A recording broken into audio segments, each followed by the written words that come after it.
Bueno, se escucha, ¿no? Bien.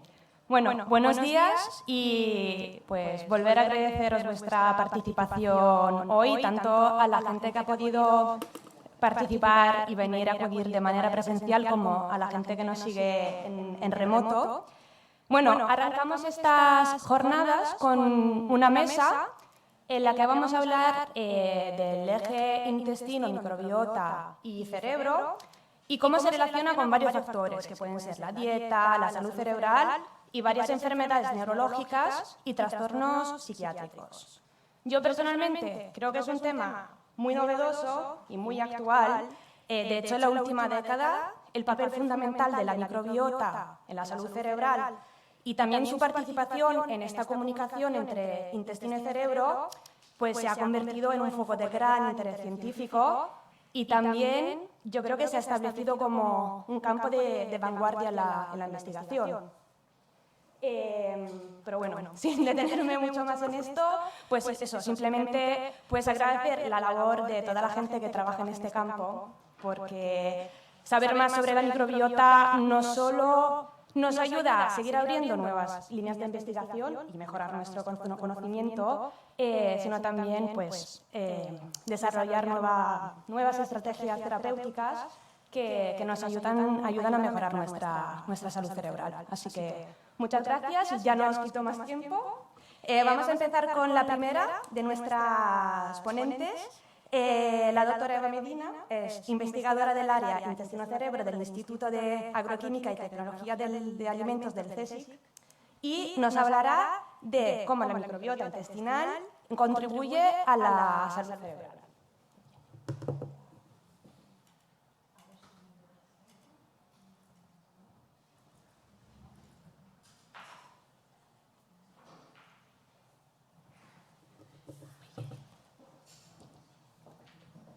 Hola, buenos días a todos. En primer lugar, quería dar las gracias a la organización por invitarme y a todos vosotros por venir. Os voy a hablar, como os han comentado, de cómo la microbiota intestinal contribuye a la salud cerebral. En primer lugar, vamos a hablar de qué es la microbiota intestinal. La microbiota intestinal es la comunidad de microorganismos vivos que tenemos residiendo en nuestro intestino. El intestino humano contiene 100 billones de microorganismos. Este número de bacterias es 1000 veces mayor incluso al número de células humanas, es decir, en nuestro cuerpo hay más bacterias que células propias. Y es curioso que si pudiéramos pesar todas las bacterias de nuestro intestino, estarían alrededor de unos 2 kilos de nuestro cuerpo. La microbiota intestinal es indispensable para el correcto crecimiento corporal, también para el desarrollo del sistema inmunitario y para la nutrición.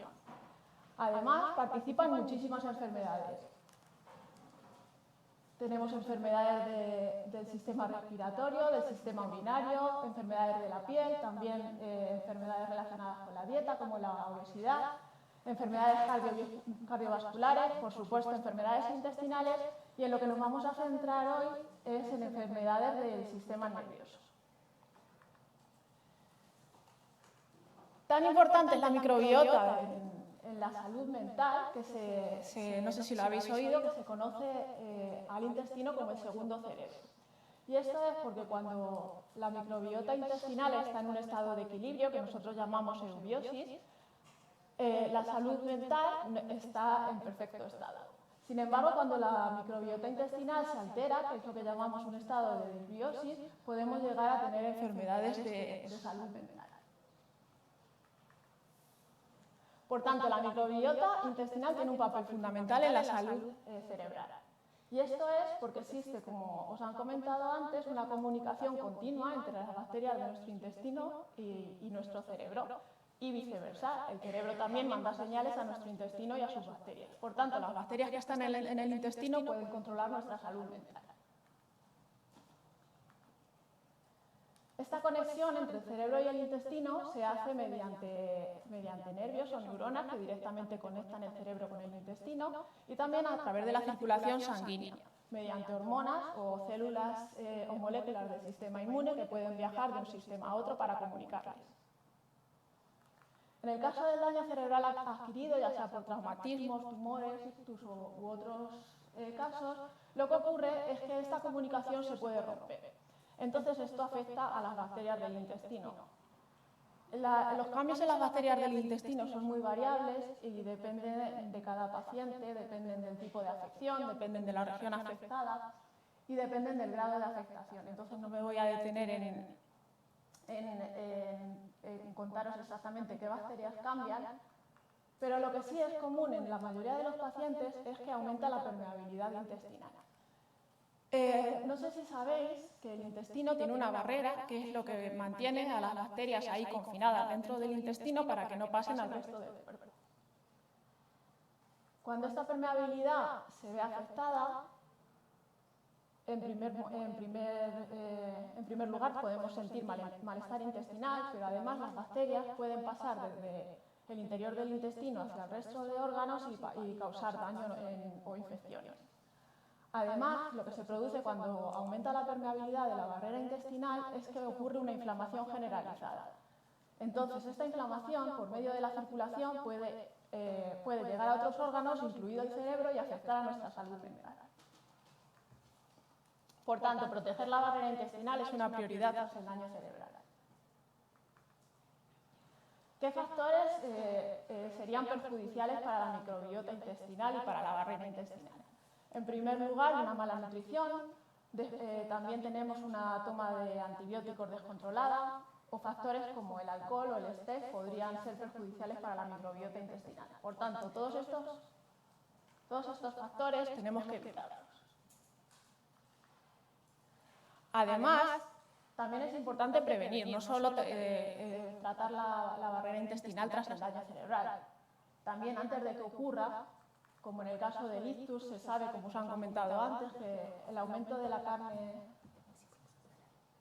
Ay, sí, perdón. ¿No se me escucha bien? Si no me siento ahí, como me digáis. Vale, perdón. Bueno, pues se sabe, por ejemplo, en el caso del ictus, que el aumento... No sé si funciona esto, sí. Que el aumento de carne roja, de carnes procesadas o de bebidas azucaradas y la disminución de los componentes de la dieta mediterránea, como son las frutas, verduras, el pescado, los frutos secos o el aceite de oliva, aumentan el riesgo de ictus. Por tanto, para mantener bien la barrera intestinal y la microbiota, ¿qué debemos hacer? Seguir una nutrición sana, en primer lugar, tener un sueño de calidad, hacer ejercicio físico y también podemos suplementar la dieta con probióticos. Los probióticos son bacterias que nos cuidan. Hay muchos científicos a nivel mundial que trabajan descifrando la composición de la microbiota para así poder descubrir microorganismos beneficiosos para nuestra salud. Estos microorganismos beneficiosos para nuestra salud se conocen como probióticos. Como os decía, hay científicos que están investigando mezclas de probióticos que puedan ser beneficiosas, o también se encuentran en muchos alimentos que ahora se están poniendo de moda. Bueno, el yogur se conoce desde antiguamente, ahora se están poniendo de moda los fermentados vegetales, como el kimchi, otros fermentados de productos lácteos, como el kéfir o el té de kombucha. Y las bacterias que se sabe que son beneficiosas para el daño cerebral adquirido se han estudiado básicamente en modelos animales, en ratas y en ratones. Se sabe que los lactobacilos y las bifidobacterias reducen la severidad del ictus y además disminuyen la muerte celular en isquemia cerebral y también la recuperación. Sin embargo, los estudios en humanos son muy pocos, son muy difíciles. Y esto es debido a las limitaciones que os comentaba antes, que cada caso es diferente, depende del tipo de afección, de la región afectada y del grado de afectación. Entonces, en el futuro nos deberíamos dirigir hacia terapias individualizadas que permitan el estudio de un paciente concreto y tomar medidas concretas para ese paciente. Una alternativa que se está estudiando últimamente, que os va a sonar raro, es los trasplantes fecales, que consisten en tomar muestras fecales de pacientes sanos, se procesan en el laboratorio, se preparan para administrar a pacientes enfermos y con esto conseguimos que las bacterias de un paciente sano pasen al intestino de un paciente enfermo y así se puedan solucionar sus problemas intestinales y de salud mental.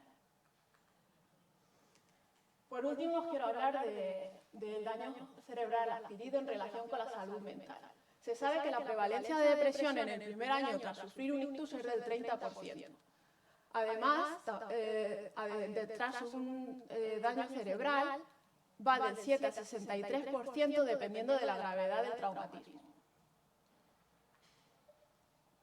Esto, como os decía antes, es por la comunicación que existe entre el intestino y el cerebro. Y en depresión se han estudiado varios probióticos que pueden ser beneficiosos. Por ejemplo, este Bifidobacterium breve se ha visto que es beneficioso para la depresión. Y además estos alimentos probióticos que os comentaba antes, como el kefir, el kimchi, también se han visto que reducen la prevalencia de depresión. Además, ciertos patrones de dieta, como pueden ser las dietas bajas en sal o la dieta mediterránea, que de estos van a hablar mucho después, también reducen el riesgo de depresión. Por tanto, el mensaje que quiero que os lleváis hoy a casa es que la microbiota es muy importante, que forma gran parte de nuestro cuerpo, que participa en un montón de procesos y que, por tanto, tenemos que respetarla y cuidarla. Bueno, para terminar, os quería decir que trabajo en el Instituto de Agroquímica y Tecnología de los Alimentos, del CSIC, bajo la dirección de la doctora Yolanda Sanz. Nosotros nos encargamos de estudiar la importancia de la microbiota intestinal en diferentes enfermedades, como en la salud mental, como es el estrés, la ansiedad, la depresión, también en obesidad, en trastornos intestinales y últimamente estamos investigando el papel de la microbiota intestinal en el COVID-19. Y nada, pues con esto termino. Os quería dar las gracias y desearos que disfrutéis de estas jornadas.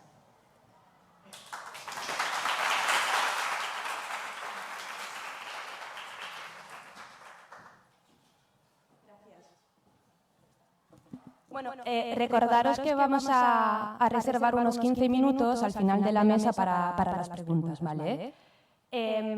Ahora vamos a pasar a la segunda ponente de la mesa, que está conectada por Zoom.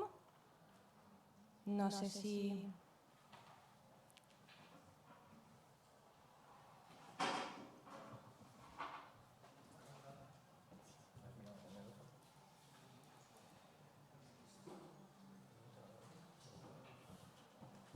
Muy bien. Espera, no se escucha.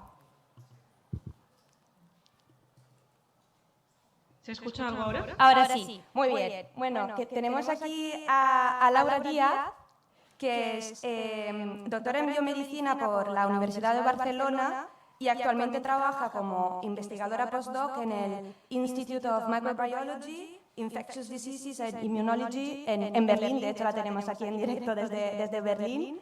Hola.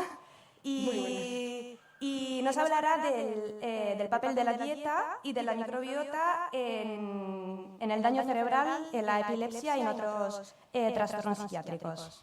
Te dejo la palabra. Pues muchísimas gracias. Voy a compartir la pantalla, a ver si... No puedo compartir la pantalla. Dice que el anfitrión inhabilitó la función de compartir las pantallas.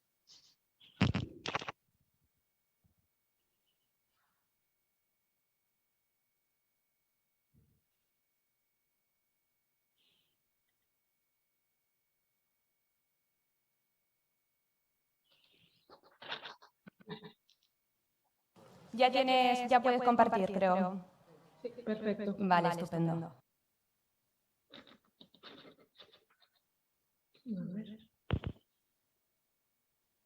¿Veis la pantalla bien, verdad?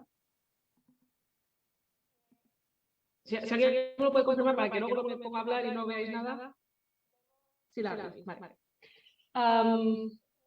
No vemos la presentación, vemos la carpeta abierta.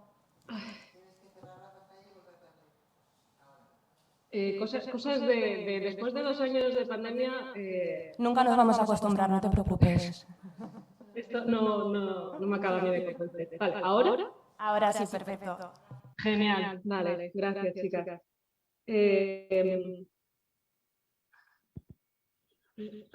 Desde aquí lo estáis viendo, es que no puedo ver en formato extendido, creo que sí. Vale. Perfecto, y el ratón también lo veis, ¿no?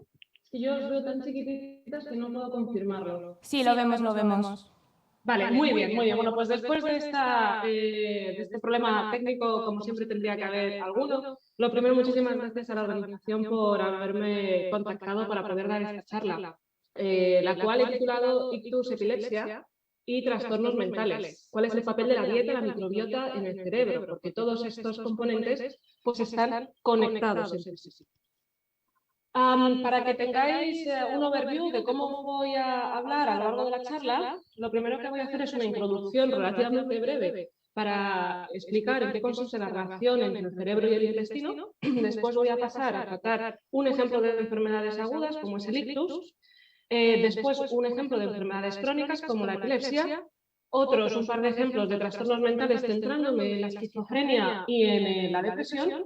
Después pasaré las conclusiones, luego facilitaré 5 consejos que podéis aplicar para mantener y prevenir alguna salud mental y, por supuesto, las preguntas, como ya han dicho las organizadoras, pues la última parte de la charla después de la de mis compañeras. Y antes de seguir hablando, lo que quiero es enfatizar un punto súper importante, que es la prevención. La prevención es un acto de responsabilidad y cuidado tanto hacia uno mismo como hacia el resto.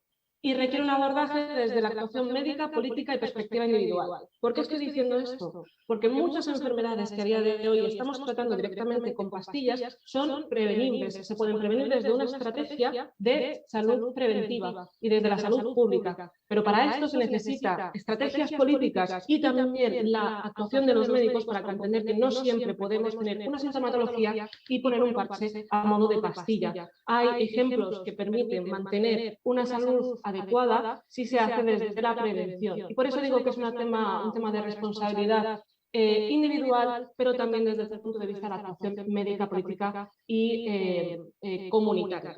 Dicho esto, voy a empezar un poco con la charla, ¿no? Y la primera cuestión que cuando yo trabajo en enfermedades mentales en relación con el cerebro y la microbiota, pues es que cuando tratamos enfermedades mentales, siempre el punto de mira, típicamente dentro de la medicina, ha sido abordar qué ocurre en el cerebro, ¿no?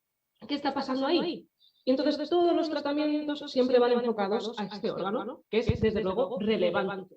Pero es que resulta que el ser humano somos algo más que el cerebro.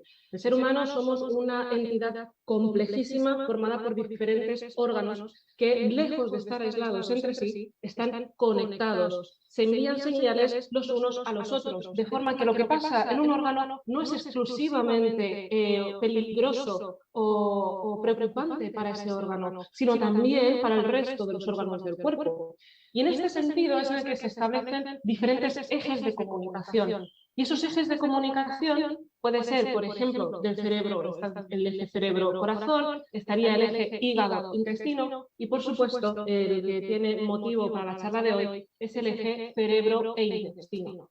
¿Y en qué consiste este eje? El eje cerebro-intestino es una comunicación bidireccional entre el cerebro y el intestino, que está mediada por multitud de agentes, de forma que pueden transmitir señales entre los dos órganos de forma directa, a través de señalización nerviosa, o bien a través de forma indirecta, mediante, por ejemplo, metabolitos microbianos o productos. Metabolitos microbianos viene a ser lo mismo que decir productos derivados de los microorganismos. Y al mismo tiempo de los microorganismos o del sistema inmune hacia el cerebro. Quiero destacar aquí que muchas veces cuando hablo de microbiota me refiero sobre todo a bacterias. La razón por la que hablo de bacterias es porque es el componente, el tipo celular mayoritario dentro de la microbiota intestinal. Pero también tenemos hongos, tenemos protozoos, hay virus, pero bueno, resumiendo y simplificando hablaré sobre todo de bacterias. Como os digo, ¿en qué consiste este eje? Comunicación bidireccional entre el intestino y el cerebro. ¿A través de cómo? Pues de metabolitos, de nuevo, productos bacterianos que van directamente, pueden transmitirse a través de la sangre y a través del sistema linfático hacia el cerebro. De nuevo, la microbiota está contenida dentro del intestino, por lo cual la microbiota también se comunica con las células epiteliales intestinales, ¿vale? Por supuesto, las células epiteliales intestinales también pueden mandar señales al cerebro y normalmente lo hacen a través del sistema nervioso. Aquí en el cerebro, entre la relación entre el cerebro y el intestino, cabe destacar que existe el nervio por excelencia, es el nervio vago, que comunica de forma directa el sistema nervioso central con el intestino, pero a su vez es importante recordaros que no es el único. Hay otros mediadores del sistema nervioso simpático y parasimpático que también intervienen en esta relación. Y por si no fuera poco, el propio intestino tiene su propio sistema nervioso, que se llama sistema nervioso entérico, que es parcialmente independiente, pero que también recibe señales del cerebro. Por supuesto, el epitelio intestinal también puede enviar mensajes a la microbiota y la microbiota relacionarse con el sistema inmune intestinal, que por cierto, información de interés, hasta aproximadamente un 80% de nuestro sistema inmune se localiza en el intestino, por lo que os podéis imaginar qué tan importante es mantener la salud intestinal para poder favorecer o tener un buen sistema inmune. Y bueno, pues desde luego volvemos otra vez a lo mismo, el intestino viaja hacia, envía señales que pueden llegar hacia el cerebro. ¿Qué señales pueden provenir desde la microbiota? Bueno, pues un tema importante es esto que pongo aquí, microbe-derived molecules, son moléculas que, hay muchas imágenes en inglés, ¿vale? Pero no pasa nada, las traduciré. Son moléculas que vienen derivadas de, como os digo, la actuación de la microbiota, ¿no? Pues de fermentación, de productos de desecho, y es interesante qué tipo de moléculas produce la microbiota, porque podemos encontrarnos neurotransmisores. Sí, la microbiota puede producir neurotransmisores, como por ejemplo GABA, noradrenalina, serotonina, dopamina y acetilcolina. Esto lo iremos viendo a lo largo de la presentación. Sin embargo, he de decir que esos neurotransmisores no tienen la capacidad de entrar en el cerebro por la existencia de la barrera hematoencefálica. Si bien es posible que la comunicación hacia el cerebro sea indirecta a través de la actuación de esos metabolitos en el sistema nervioso del intestino que acabo de mencionar. Otros productos del metabolismo microbiano pues son los, aquí está en inglés, short-chain fatty acids, que básicamente son ácidos grasos de cadena corta y que se producen del metabolismo de la fermentación de la fibra de la bacteria intestinal. Y hay varios tipos, pero el más famoso, más conocido es el butirato. Y recordad este nombre porque va a salir en alguna ocasión en la presentación. Otros productos derivados del metabolismo bacteriano son los indoles, que proceden del metabolismo del triptófano. Ácidos biliares secundarios, procedentes de los ácidos biliares primarios, y vitaminas. Sí, también las vitaminas son producidas por algunas de esas vitaminas por la microbiota intestinal. Y dicho esto, cabe pensar, bueno, ¿y qué aspectos modulan la microbiota intestinal? Pues desde luego hay un fuerte componente ambiental del entorno, como por ejemplo la toma de antibióticos o algunos tratamientos pueden actuar sobre la microbiota intestinal. El grado de polución, de contaminación en el que uno vive, la región donde uno vive puede afectar, la geografía, ya que la microbiota no es igual entre, por ejemplo, los habitantes de Estados Unidos con respecto a los habitantes españoles, y, por supuesto, la dieta es un factor fundamental a la hora de darle forma a la microbiota. Aquí he añadido actividad física esencial, también componente preventivo. Es también un aspecto que permite modular la microbiota. Y cuando nos encontramos ante estas circunstancias, nuestra microbiota es susceptible de cambio. Y la microbiota, como os venía a decir antes, produce esos productos bacterianos, ¿no? Pues ácidos biliares, vitaminas, ácidos grasos de cadena corta, short-chain fatty acids, derivados del triptófano y neurotransmisores. Y de nuevo, ¿cómo comunica la microbiota los cambios? Bueno, pues a través de estas moléculas que puede actuar sobre el sistema inmune, como os comentaba, sistema inmune intestinal, fuerte contacto con las bacterias del intestino, puede llegar al hígado, como os decía, llegar al cerebro de forma indirecta, según qué moléculas, puede afectar al sistema cardiovascular y a los pulmones. Pero un mensaje que quiero que os llevéis es que la forma que tiene definitivamente la microbiota de comunicarse con el resto del organismo a nivel sistémico normalmente no es de forma absolutamente directa, salvo con el sistema inmune y con el epitelio intestinal, sino a través de la producción de diferentes compuestos que a su vez, como podéis ver, actúan sobre diferentes órganos. Normalmente es una especie de señalización en cascada. Y dicho esto, vamos a empezar con la primera de las enfermedades que había mencionado al principio, que es el ictus. ¿Y qué es el ictus? Pues el ictus es una enfermedad cerebrovascular causada por una interrupción brusca de la circulación sanguínea en el cerebro. Y puede ser de dos tipos, el isquémico o el hemorrágico, siendo el isquémico la mayoría de los casos y el hemorrágico el más grave. En España, solamente en España, se producen más de 100.000 casos, de los cuales aproximadamente el 50% lamentablemente fallece o queda con algún tipo de secuela. Y como os podéis imaginar, esto tiene un fuerte impacto a nivel económico. ¿Qué tipo de aspectos o de componentes de riesgo se asocian al ictus? Pues la edad, desde luego, es un aspecto esencial en cuanto a factor de riesgo del ictus. La hipercolesterolemia, la hipertensión arterial, la diabetes y, ojo, malos hábitos alimentarios. Y otros aspectos menos estudiados es la actuación de microorganismos. De hecho, se ha estado viendo que la reactivación del virus zóster, el de la varicela, puede producir un mayor riesgo de desarrollar ictus, y también se está viendo que la elevada presencia de un tipo concreto de bacterias, de patógenos oportunistas, pueden favorecer el ictus, además de llevar de nuevo una vida pues poco saludable. Y la siguiente pregunta es, vale, considerando todo lo que me has dicho, Laura, de los diferentes aspectos que pueden modular la microbiota, ¿se puede prevenir el ictus desde la alimentación? He hecho un repaso sobre los principales estudios que trabajan sobre este tema, sobre todo en tema de alimentación mediterránea, de dieta mediterránea. Pero antes de iniciar ello, quiero que de nuevo recordaros que los hábitos de vida saludable pueden reducir el riesgo de ictus hasta un 80%. Eso es una cantidad muy elevada. Y bueno, pues volviendo a la pregunta, ¿cuál es entonces el papel de la dieta en la prevención del accidente cerebrovascular?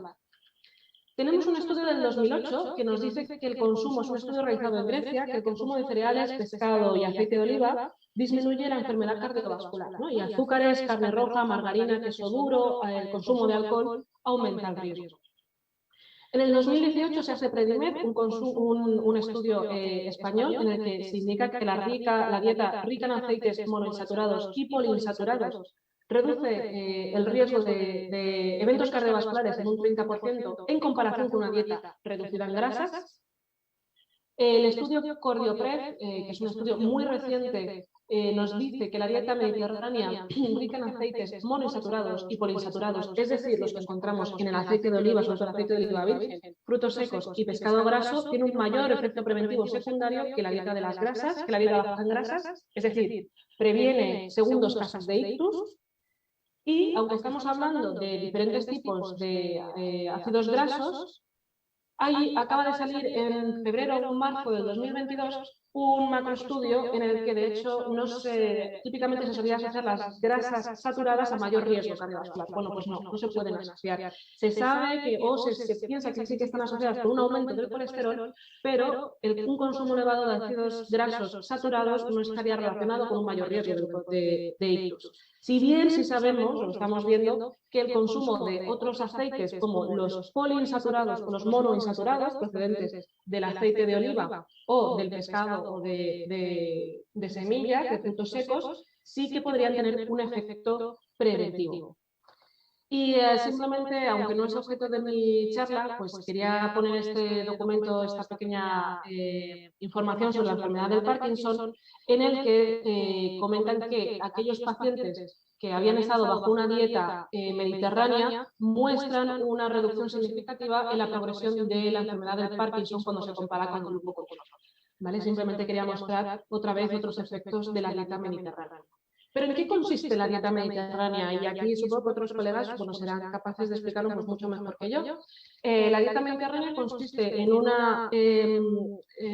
consumo frecuente diario de cereales, vegetales y frutas prácticamente a diario, consumo de aceite de oliva virgen prácticamente también a diario, de forma un poco menos frecuente consumo de pescados, más puntual consumo de carne roja y lácteos, y ya pues hacia el final de la cadena pues algunos azúcares puntual, procedente de azúcares simples, pero es algo casi no representativo, con cierta moderación del consumo de vino rojo normalmente en las comidas. Y entonces la pregunta es, ¿y cómo puede estar cambiando la dieta mediterránea en la microbiota intestinal? Bueno, pues esto hay pocas evidencias todavía. No sabemos muy bien cómo. Algunos estudios sugieren que lo que hace es aumentar la diversidad bacteriana, lo cual típicamente es un aspecto que se relaciona con un mejor estado de salud. Otros que dicen que aumentan los ácidos grasos de cadena corta, como el butírico, el butirato que veíamos antes. Y otros comentan que producen un diferente perfil en la producción de ácidos biliares, pero realmente los efectos de la dieta mediterránea y cómo modifican la microbiota no están absolutamente definidos. Sin embargo, como os decía también al principio, sí sabemos que un riesgo alto de ictus se asocia con un tipo concreto de patógenos oportunistas en el intestino y con una reducción de esos niveles de butirato que habíamos visto antes y que os he presentado, que son producto del metabolismo bacteriano. Y otra cosa que también sabemos en el ictus es que tanto en pacientes como en animales, la microbiota de los casos controles o de los pacientes que no han sufrido un ictus es diferente a la microbiota de un paciente que sí ha sufrido un ictus. Por lo cual, esto es un aspecto que nos viene a decir que desde luego desde el cerebro se pueden enviar señales al intestino que pueden modificar la microbiota. ¿Y cómo ahora la microbiota afecta al cerebro? Bueno, pues es ahí donde se están realizando numerosos estudios, sobre todo ahora a través de la ruta del triptófano, que os presentaba también antes. Y volviendo al tema de la dieta mediterránea, que como os decía, no se conoce exactamente qué patrón o cómo cambia, cómo actúa la dieta mediterránea sobre la microbiota intestinal, pues estos ensayos aleatorizados y estudios observacionales nos dicen que no hay una evidencia clara de un efecto consistente de la dieta mediterránea en la composición o el metabolismo de las microbiota intestinal. Y aquí lo que sugieren es que esto podría deberse a las diferentes técnicas que se han ido utilizando a lo largo de los diferentes estudios. Esto es un análisis reciente de abril de 2022. Entonces, bueno, la idea está en que poco a poco pues sí que vayamos entendiendo todos estos mecanismos.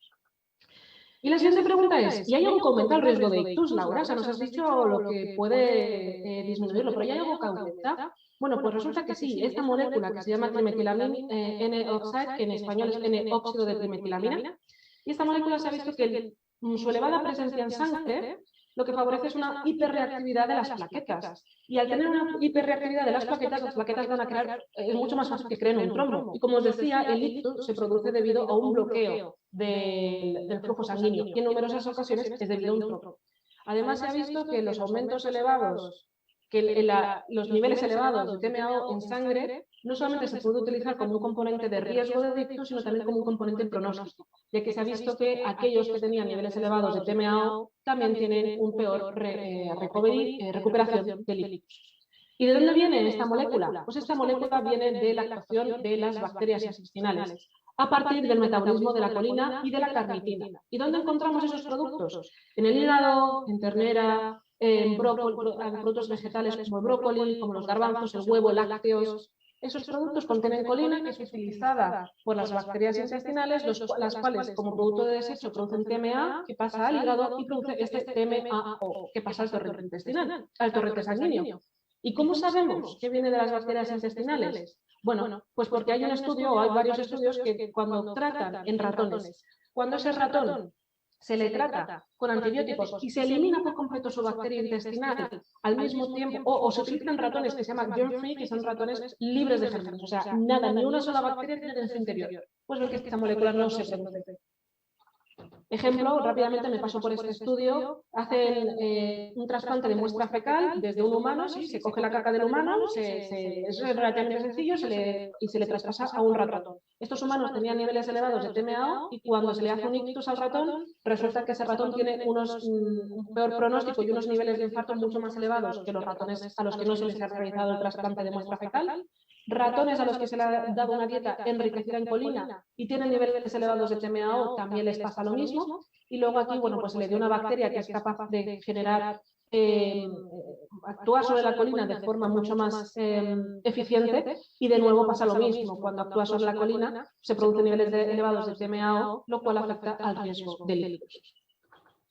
Y bueno, también otro como curiosidad, pues la Western Diet, que es la dieta occidentalizada, dieta típica enriquecida en productos ultraprocesados y azúcares, está asociada con un aumento de los síntomas depresivos asociados al ictus. Y bueno, esto era más bien como curiosidad.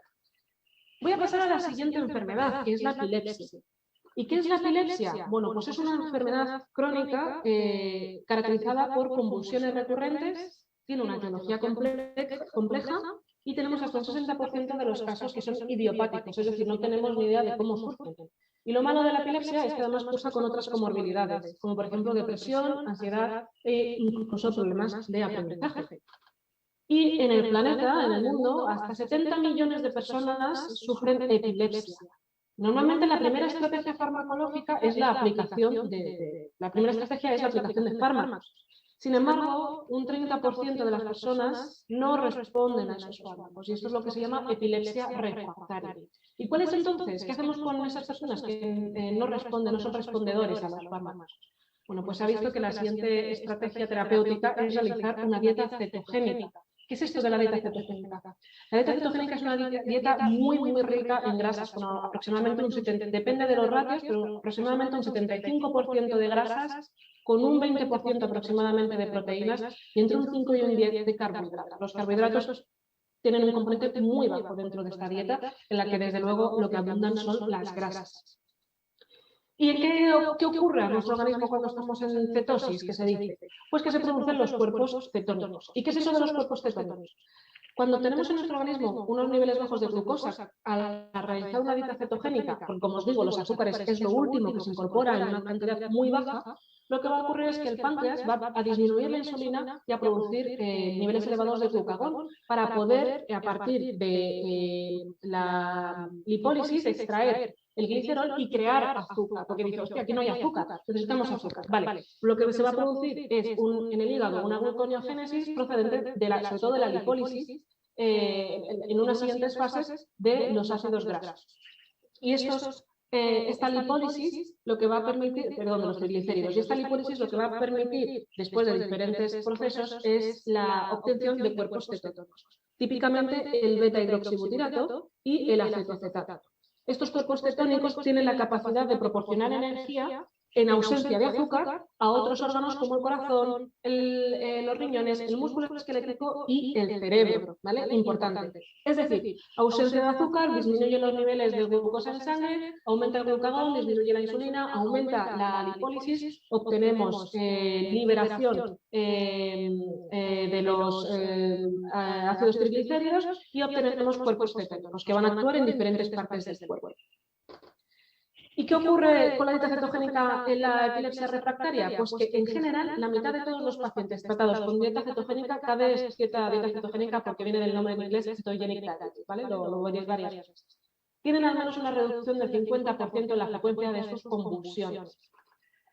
Un estudio realizado en el 2018 muestra que 20 pacientes que han tenido epilepsia a los que se les trata con dieta cetogénica durante 6 meses, de ellos un cuarto presenta, este dato es brutal, una reducción de más del 90% en las convulsiones, un cuarto entre el 89 y el 50% de las convulsiones, de la frecuencia de las convulsiones, y 2 cuartos menos del 50% de las... hay una reducción del menor del 50% de las convulsiones.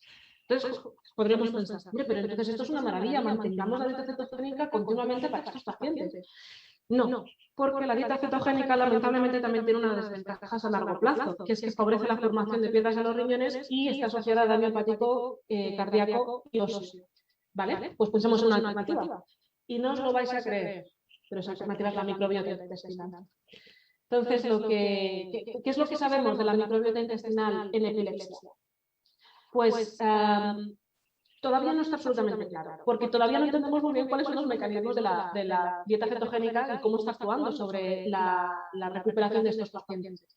Se piensa que los cuerpos cetónicos podrían actuar sobre la regulación de GABA y de glutamato, que os presentaba al principio, que son neurotransmisores. Se piensa que podría estar actuando sobre una mejor respuesta mitocondrial, reduciendo la oxidación y, por supuesto, estaría actuando sobre la microbiota.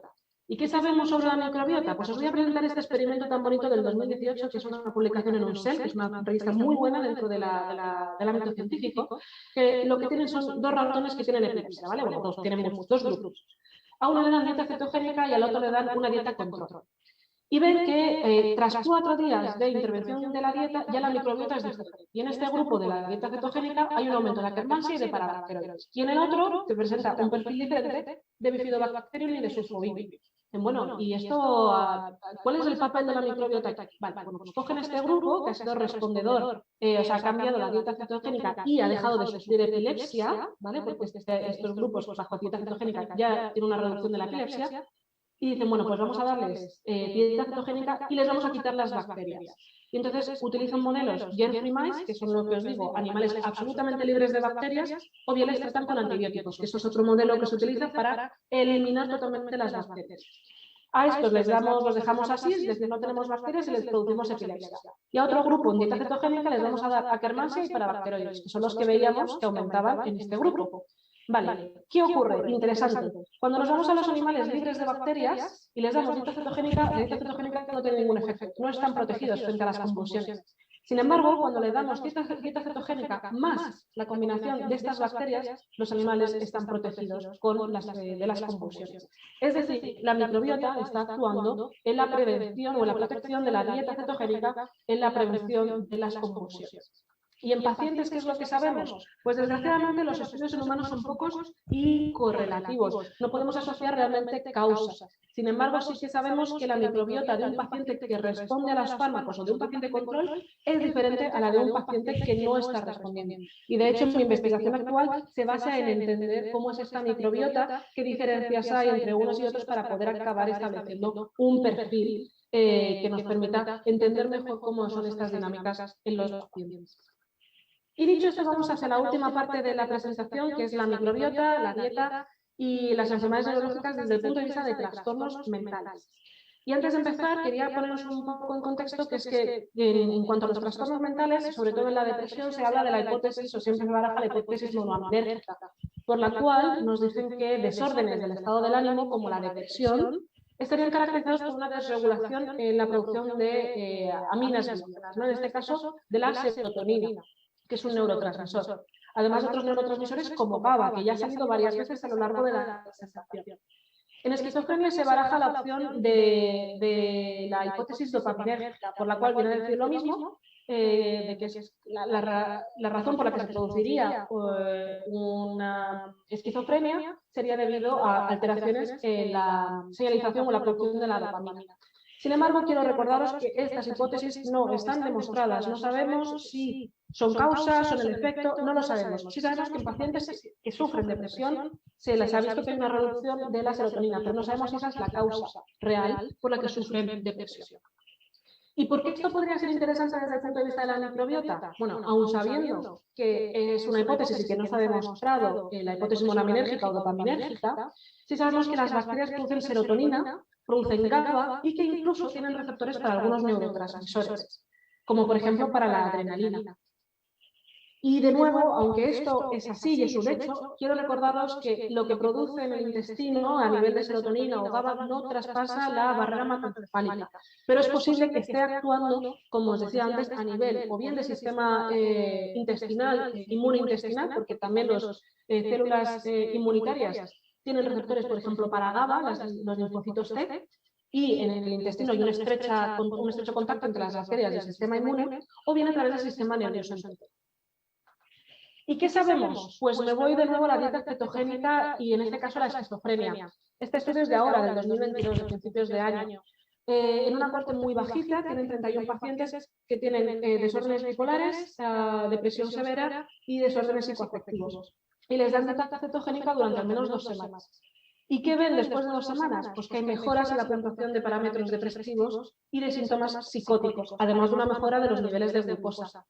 Y cuando se hace una evaluación para reformular la farmacología que se les está dando a estos pacientes, resulta que al final del estudio la mayoría, un 64% de los pacientes, recibe o realiza una reducción de la medicación al final de la dieta cetogénica. Sin embargo, las preguntas es, bueno, ¿y cómo cambia la microbiota? Pues desgraciadamente no lo miraron en este estudio. Sin embargo, sí sabemos de otros estudios del 2020 que en general la información que tenemos actualmente sobre la alteración de la microbiota en la esquizofrenia todavía discrepa entre diferentes estudios y no es suficiente para sacar conclusiones. Sin embargo, sí estamos viendo que debe de haber alguna conexión, ya también por experiencia con otras patologías. Vamos a hablar de la depresión ahora en esta siguiente parte. Y es que también es importante recordaros que no se ha determinado un perfil microbiano causal de la depresión. Es decir, no podemos establecer una causa de que un perfil de bacterias sea la causa de la depresión. Sí sabemos que la depresión o que la microbiota intestinal en pacientes que no tienen depresión versus pacientes que sí tienen depresión es diferente, pero no sabemos si es la causa o es una consecuencia de los hábitos que tiene un paciente depresivo. No lo sabemos. Entonces, decir directamente que la microbiota intestinal produce depresión no es correcto, porque no tenemos claro si es causa, es origen, no sabemos dónde empezar. Pero algunos datos de interés con respecto a la microbiota y la depresión, pues surgen algunos estudios como este del 2019, en el que con 1.054 pacientes los investigadores se preguntan ¿cuál es la correlación entre la composición de la microbiota intestinal, los síntomas depresivos y la calidad de vida que tienen esos pacientes? Y voy a hacer, esta gráfica es súper burda, no viene del estudio, la he hecho yo a mano, y viene a decir que la calidad de vida es mejor o que se está relacionada. Aquellos pacientes que reportan mejor calidad de vida o están más satisfechos con su calidad de vida tienen una abundancia de dialíster y coprococcus. ¿Qué es lo que sugieren estos investigadores? Pues si esto está asociado, vemos una correlación, ¿vale? Importante, correlación no implica causalidad, pero vemos una correlación entre la presencia de estas bacterias y que los pacientes tienen una mejor calidad de vida, pues podrían actuar como psicobióticos. ¿Y qué es esto de los psicobióticos? Pues básicamente es un término que se está poniendo un poco más de moda o se empieza a utilizar un poco más y es similar a los probióticos, pero más dirigidos al cerebro. Es decir, son microorganismos que aplicados a las cantidades adecuadas pueden producir un beneficio, en este caso mental, de la salud mental de las personas que los consumen. Además también que se ve que la producción de las rutas de producción de GABA y del metabolismo del triptófano estaban enriquecidas en la población de los pacientes que decían que tenían una mejor calidad de vida. ¿Y qué es lo que sí sabemos con respecto a la depresión y la microbiota? ¿Podrían estar vinculados? Bueno, pues ya estamos viendo que sí, ¿no? ¿Y cómo sabemos esto? Vamos a volver otra vez a estudios animales. Este es uno de los primeros estudios que se realizó en el 2016, que se llama el estudio Transferring the Blues, que básicamente significa transferir el estado como depresivo, la tristeza. Y lo que tienen es pacientes sanos no depresivos y pacientes que tienen depresión.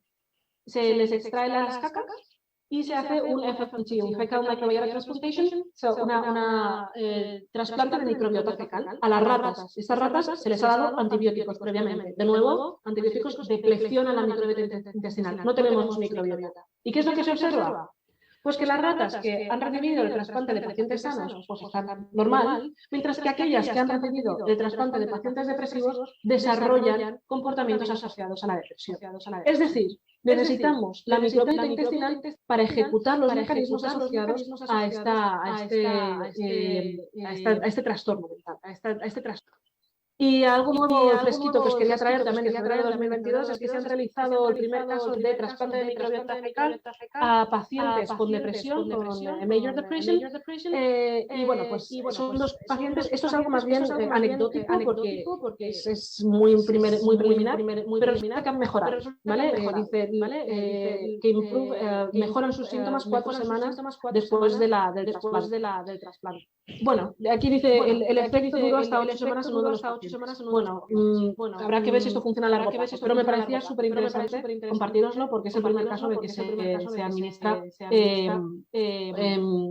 hace un trasplante fecal en pacientes depresivos. Y bueno, volviendo a la dieta, ¿cuál sería el papel de la dieta mediterránea en la depresión? Pues se ha visto que la dieta mediterránea, aquellos que la toman en el 2016, tienen menos sintomatología depresiva y aquellos que consumen más frutas, vegetales, cereales y pescado parecen mostrar menos síntomas depresivos que aquellos que quieren dietas con alto contenido en azúcar y alimentos ultraprocesados, es decir, dieta occidentalizada. Sin embargo, son estudios observacionales, es decir, de nuevo no podemos establecer si es una causalidad. La dieta mediterránea definitivamente es la causa por la cual estos pacientes mejoran. Pensad que muchas de las personas que quieren hacer un cambio en sus hábitos alimentarios son también personas que quieren hacer cambios en sus hábitos vitales. Entonces, aparecen otros efectos co-founders que producen otros efectos, como por ejemplo la realización de más ejercicio o disminución del estrés, que también podrían estar actuando sobre el estado del ánimo. ¿Qué mecanismos podrían estar ligados a la dieta mediterránea y a la modificación de la microbiota? Pues ácidos grasos poliinsaturados, el consumo de ácidos grasos poliinsaturados, como por ejemplo pues el pescado, el omega 3, la toma de fibra, que son como prebióticos, es decir, alimentos o sustancias que pueden ser utilizadas por las bacterias para la producción de metabolitos con un efecto beneficioso en la salud. Y el consumo de probióticos también se ha visto que aumenta cuando se toman probióticos y hay un aumento de bifidobacterias, hay un efecto antiinflamatorio mediado por interleuquina 10, que es una interleuquina antiinflamatoria, que además se ha visto que estaría reducida en pacientes con depresión. Bueno, hay algo, pero no está absolutamente clarificado. Y dicho esto, paso a las conclusiones, y voy a pasar por las tres enfermedades. Entonces, en cuanto al ictus, sabemos que la enfermedad cerebrovascular, la dieta mediterránea, se asocia con una menor posibilidad de riesgo de ictus en prevención secundaria en comparación con una dieta baja en grasas. Aunque los ácidos grasos poliinsaturados parecen mostrar bondades en la prevención del riesgo cardiovascular, no es posible demostrar un mayor riesgo de enfermedad por ácidos grasos saturados. Los cambios de la microbiota intestinal producidos por la dieta mediterránea y su implicación en la prevención del ictus no han sido estudiados absolutamente en detalle, pero sí se asocia la presencia de determinadas bacterias intestinales a mayor riesgo de ictus. Un aumento en este sentido de consumo de fibra podría ser beneficioso. Y elevados niveles de TMAO en sangre sí que se asocian con un mayor riesgo de enfermedad cerebrovascular. Y la microbiota es responsable de la presencia de esta molécula en sangre. Una disminución de la ingesta de estos alimentos podría ser beneficiosa. Y aquí, antes de que se me olvide y nos volvamos paranoicos, no tenemos que dejar de tomar o brócoli o garbanzos o carne a lo bestia. O sea, se trata de que si tú eres un paciente que tiene otros componentes que para sufrir un ictus, que tienes otros factores de riesgo, tampoco se trata de eliminarlo, porque la colina, que es ese metabolito procedente de la carne o del hígado, y que es utilizado por la bacteria para producir TMAO, es esencial, es un componente esencial de las barreras de las membranas celulares, es un componente esencial para el cerebro. De hecho, se ha visto que aumenta el rendimiento cognitivo. Es un componente que no podemos dejar de consumir. Pero quizá conviene replantearse la dieta y disminuir algunos productos. Y finalmente la microbiota entre pacientes y también en ratones es diferente en los pacientes que no han sufrido ictus. En cuanto a la epilepsia, en la epilepsia la dieta cetogénica es una estrategia terapéutica para los pacientes no respondedores a la farmacología. En los ratones los efectos de la dieta cetogénica de la epilepsia son dependientes de la microbiota intestinal. En humanos todavía está por confirmar, que es en donde yo estoy trabajando.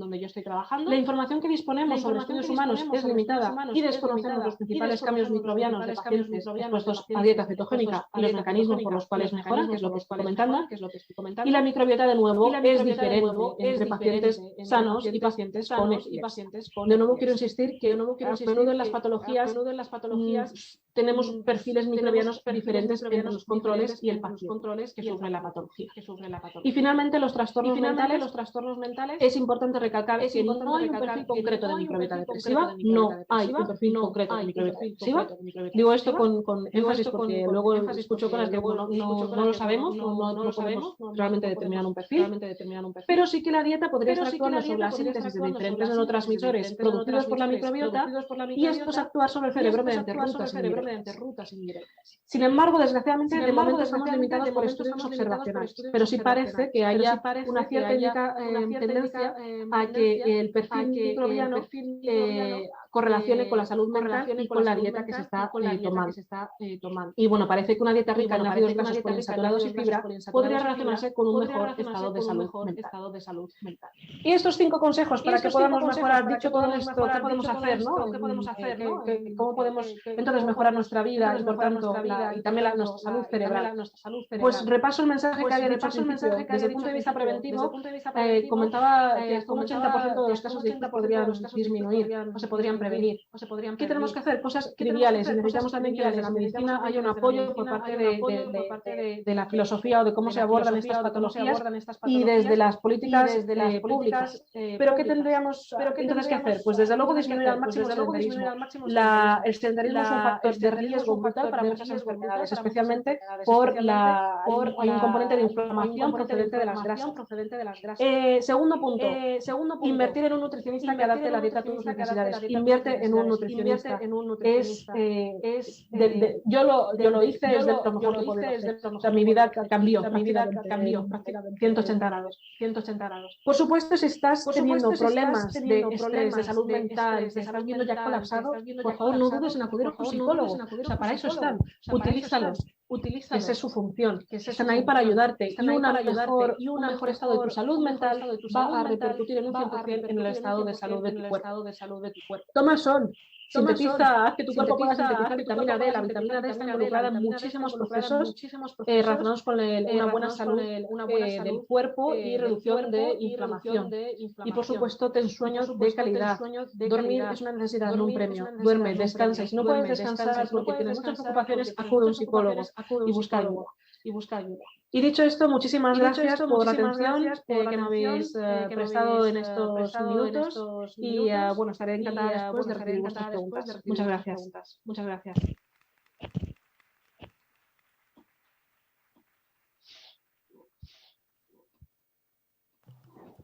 Muchísimas gracias, Laura, por tu presentación.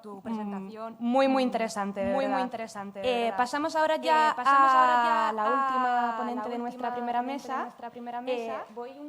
Laura, voy a quitarte. Yo creo que sí que vas a seguir viéndonos, aunque te quite de la pantalla.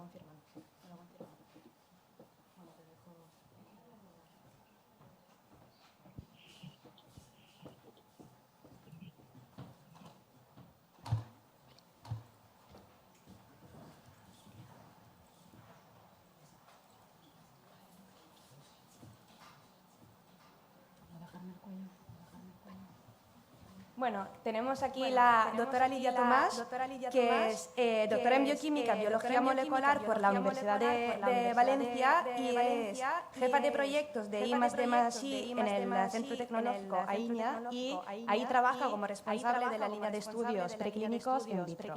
Y nos hablará ahora de estrategias para la evaluación científica de productos que modulan el eje intestino, microbiota, cerebro. Muchísimas gracias.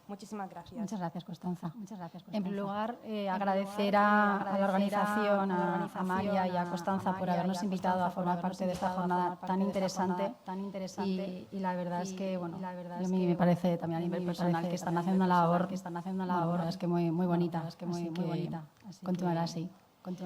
Bueno, yo poco como final de esta mesa redonda, simplemente lo primero que voy a comentar es un poco por contextualizar lo que ya perfectamente mis compañeras anteriores, tanto Eva como Laura, han mostrado muy bien lo que son las evidencias que existen a nivel científico y como bien decía esta mañana inaugurando la jornada Amelia y Constanza, esta estrategia o la relación entre microbiota y intestino-cerebro es muy reciente, la comunidad científica en cuanto se están estableciendo evidencias, pero están ahí. Y esto están abriendo un campo muy interesante de estudio. Por no incidir, repetir más, simplemente puesto para servir como recordatorio y contextualizar. O sea, han visto muy bien que tenemos una conexión intestino-cerebro que va más allá de esa comunicación direccional a través de lo que sería el sistema vago, el río vago por intestino nervioso central y la parte entérica, sino que además existe una serie de comunicantes o comunicadores, como te hablaban mis compañeras de los neurotransmisores o otra serie de ecrosustancias. En este sentido, y esto venía un poco a relatar que en los últimos hice una búsqueda en PubMed simplemente poniendo las palabras gut-brain axis, que sería eje microbiota intestino-cerebro, y como veis en la grafiquita, en los últimos 5 años, el número de publicaciones científicas, como se nos ha hecho apoyo a Laura anteriormente, se ha incrementado muchísimo. Hay un interés de la comunidad científica por explorar más realmente esta relación entre microbiota e intestino-cerebro. Esto también viene a decir porque gracias a todos los avances técnicos científicos, pues somos capaces de saber el impacto que tiene la microbiota en el intestino, no solamente a nivel cerebro. O sea, el intestino está conectado cerebro, ahora a raíz por desgracia por la pandemia COVID, también está el eje microbiota intestino-pulmón. O sea, ahora mismo la conexión con la microbiota está, digamos, intestinal con distintas partes del cuerpo, también es porque la acción de aquello que comemos, la vía de entrada es la barrera gastrointestinal. Entonces, al final, por eso también la relación de nutrición, intestino, cerebro, también viene porque la dieta, lo que comemos, tiene que pasar y ser absorbible, tiene que biotransformarse por la microbiota. En parte a esto, pues gracias, digamos, a toda esa investigación que se está realizando, se están identificando posibles mecanismos o los mecanismos por los cuales cómo se altera o esa relación entre microbiota e intestino-cerebro. Pues hemos visto, como bien comentaban mis compañeras anteriormente, una alteración de la permeabilidad intestinal. Esto lo que viene a decir es que si pensamos en todo lo que es el tracto gastrointestinal, nosotros tenemos unas células intestinales sobre las que se deposita una mucosa y sobre esa es la microbiota. La microbiota es beneficiosa porque nos ayuda a metabolizar sustancias. Pero las uniones entre las células que forman parte de esa barrera gastrointestinal tienen que tener una serie de uniones. Cuando no existe una permeabilidad es porque la unión entre células se abre un poquito. Al abrirse un poquito se crean canales donde al final, como decía Eva al principio, una serie de metabolitos que a lo mejor no sean tan buenos, como pueden ser las propias toxinas que se generan del metabolismo, se internalizan y entonces se alteran. Por eso se llama permeabilidad intestinal. Esta permeabilidad intestinal puede ser que se deteriore por la edad, como por determinadas enfermedades. Por ejemplo, ahora está muy conocido lo que sería la intolerancia al gluten o los celíacos. Eso también genera una inflamación y una serie de permeabilidad intestinal. O el colon irritable. Hay determinadas enfermedades asociadas al síndrome del colon irritable a que generalmente se abren esos canales. Como decía, la interacción entre el microbiota intestino-cerebro, posible mecanismo de permeabilidad intestinal, alteración entre la composición de la microbiota, pues bien, como decían mis compañeras, existe una serie de asociaciones entre lo que serían personas sanas y personas donde a lo mejor tiene algún tipo de alteración y disfunción, donde el conjunto de la población microbiota está alterado. Eso quiere decirse, pues, por ejemplo, que si tenemos un balance entre lactobacillus bifidobacterium con un ratio entre ellas de 3, 4, 5, en los pacientes, las personas alteradas, esa relación está distorsionada. ¿Vale? Activación inmunológica, como estamos viendo y decíamos antes también, la microbiota está totalmente relacionada con el sistema inmune. Si se debilita de alguna forma, se altera la microbiota, se altera el sistema inmune, eso también afecta al sistema nervioso central. La vía neural, metabolismo del triptófano, como bien estábamos hablando anteriormente. El triptófano forma parte de las aminoácidos que se absorben, se comen. Cuando se ingieren, se tiene que metabolizar. Eso genera una serie de neurotransmisores. El principal metabolismo, el 90% de la serotonina que se produce en el cuerpo se produce en el microbiota intestino-cerebro. Eso es porque existe una serie de células intestinales específicas que junto con la microbiota son las que lo producen. Hormonas gastrointestinales también, metabolitos bacterianos, que hablábamos antes de los ácidos grasos de cadena corta. Esto lo que nos da son vías donde si sabemos cómo actúa o con esa relación intestino-microbiota-cerebro, sabemos qué factores pueden afectar a la microbiota y abrir alternativas y estrategias de modo preventivo para poder abordar estrategias o, digamos, lo que serían esas desórdenes o la actividad cognitiva. La microbiota está alterada, y esto es como contextualizar y haciendo resumen de lo anterior, por el estilo de vida. Estamos viendo que no es lo mismo una vida sedentaria que una vida que esté más activa. El estrés, al final el estrés nos genera un estado de inflamación y oxidación, que eso al final se repercute por todo nuestro organismo. El, digamos, estar medicándose o tomar una serie de fármacos por circunstancias, eso también nos altera la microbiota y nuestra respuesta. Y lo que es la dieta, aquello que consumimos, pues también lo alimentamos. Como sí que se han visto posibles estrategias de cómo afectan los mecanismos de acción, es decir, cómo se la relación microbiota-intestino-cerebro, por qué ocurre a nivel molecular, estamos viendo que la microbiota es un factor clave. Existe una serie de compuestos bioactivos o sustancias que se sabe que pueden modular la microbiota, con lo cual se abre un campo para poder desarrollar productos alimenticios que es conteniendo estos compuestos bioactivos. La hipótesis es que modulen la microbiota y con ello mejoren actividades cognitivas. Decir que esto siempre desde el punto de vista preventivo. Al final las terapias son unas cosas y la prevención es otra, y la dieta siempre va a ser algo coadyuvante y complementario. En este caso, pues se sabe que los polifenoles, los ácidos grasos poliinsaturados, vitaminas, probióticos, polisacáridos prebióticos, algunos pigmentos de algunas microalgas. Todos estos compuestos que ya se conocen y que están presentes en la naturaleza, ya se sabe que pueden regular la microbiota. A las vías de estudio es saber si esta regulación y cuáles de ellos pueden hacer efecto microbiota a través de actividad cognitiva. Entonces, cuando se quiere desarrollar un alimento o un producto, porque aquí vengo un poco a representar, digamos, lo que sería el último eslabón, ¿no?, de esta cadena, de esta primera mesa que muy bien han elaborado Constanza y Amelia.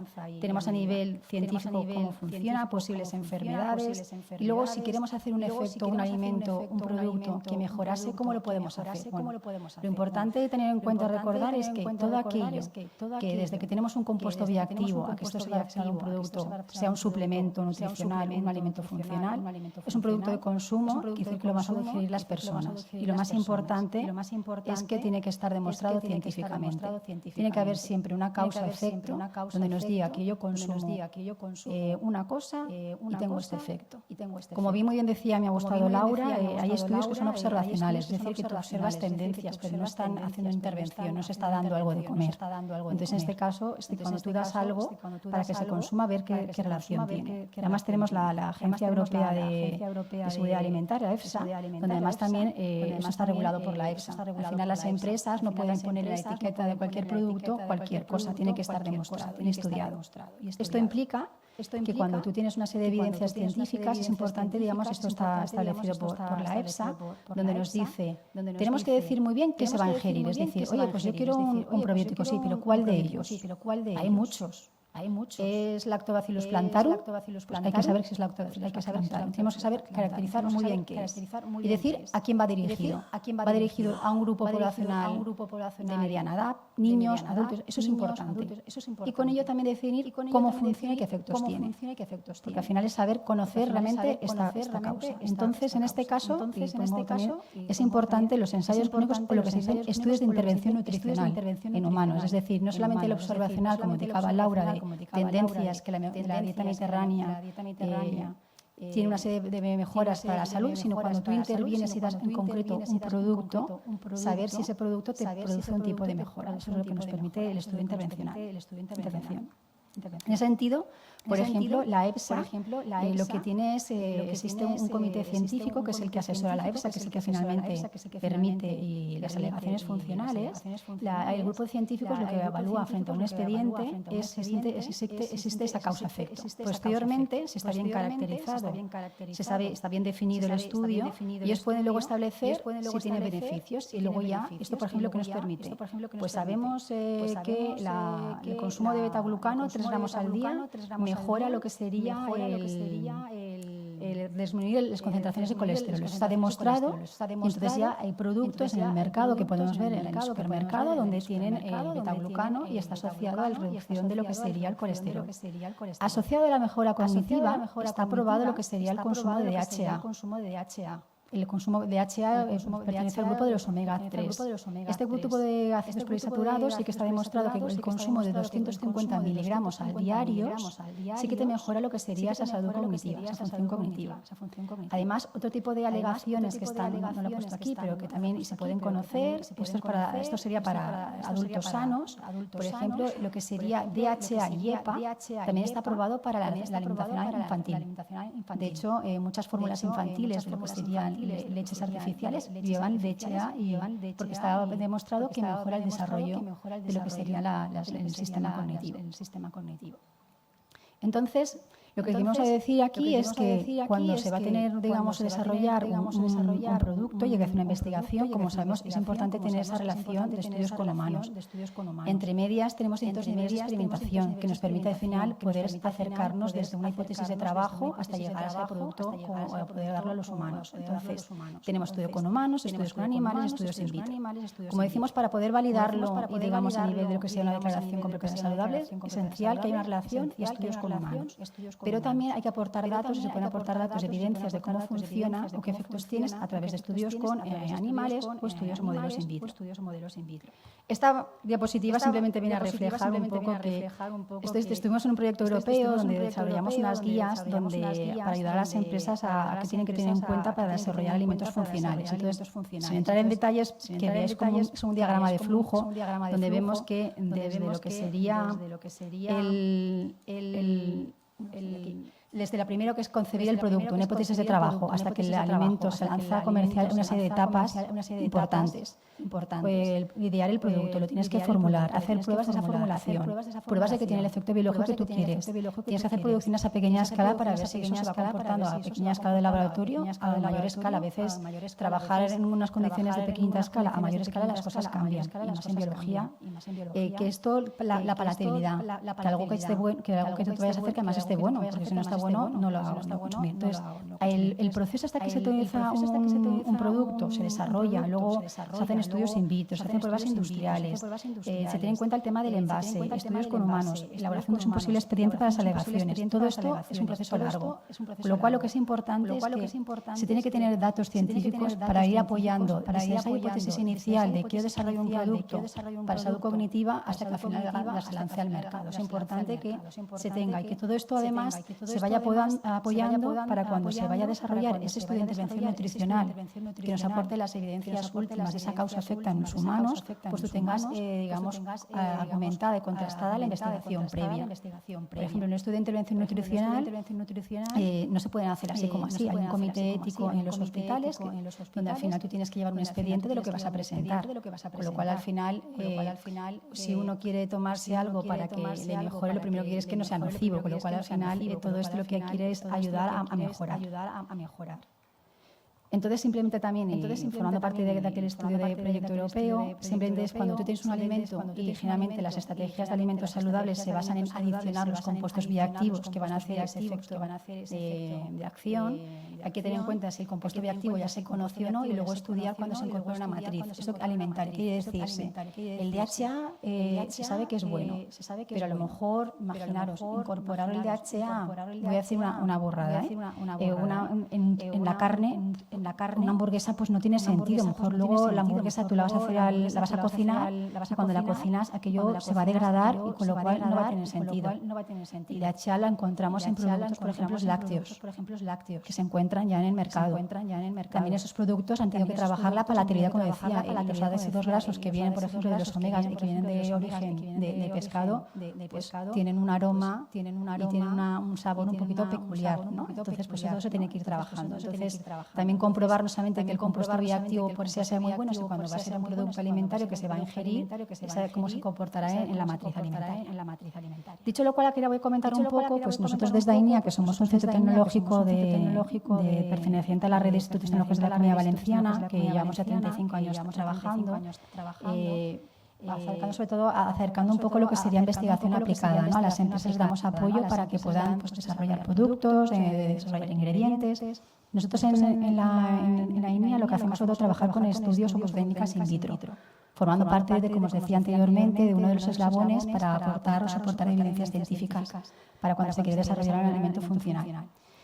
Nosotros lo que intentamos y tenemos que tener en la mente es el paso que tiene una situación en vivo, ¿no? Tú al final cuando ingieres algo tiene una digestión oral, una digestión estomacal, una digestión intestinal y luego tiene un paso a través de la microbiota colónica. Y luego posteriormente a través de lo que sería el tracto gastrointestinal, lo que se van, absorbiendo los nutrientes para que hagan el efecto beneficioso sobre cualquier órgano o tejido diana. En este sentido, nosotros hemos desarrollado, tenemos la tecnología para poder reproducir in vitro lo que sería todo este camino, desde que nosotros ingerimos algo hasta que pueda ejercer su efecto beneficioso. Esto creo que lo representa un poquito mejor. Lo que hacemos nosotros es, sabemos in vivo que tenemos una ingesta, una digestión gastrointestinal, una absorción intestinal, el efecto sobre la microbiota y luego el efecto organodiana. Luego, esto lo que trabajamos es un compuesto bioactivo, un producto, cualquier naturaleza. Podemos, por un lado, si el compuesto se absorbe a nivel de intestino delgado, pues por ejemplo, si estamos hablando de proteínas o algún tipo de vitaminas, se absorben a nivel de intestino delgado. Pues podemos mimetizar lo que sería la absorción gastrointestinal y con modelos celulares representar la absorción. Si estamos hablando de otros compuestos probióticos, fibras y algún tipo de polifenoles que digamos que no se absorben a nivel del intestino delgado, sino que llegan a lo que sería la microbiota colónica, tenemos un equipo que permite representar precisamente el estómago, intestino delgado y la parte del colon. En ambos casos, cuando trabajamos con los fermentadores, tras el proceso de nuestros estudios in vitro, obtenemos la muestra y podemos aplicarla al modelo de cultivo in vitro, de modelo celular, de forma que nosotros trabajamos con sistemas integrados.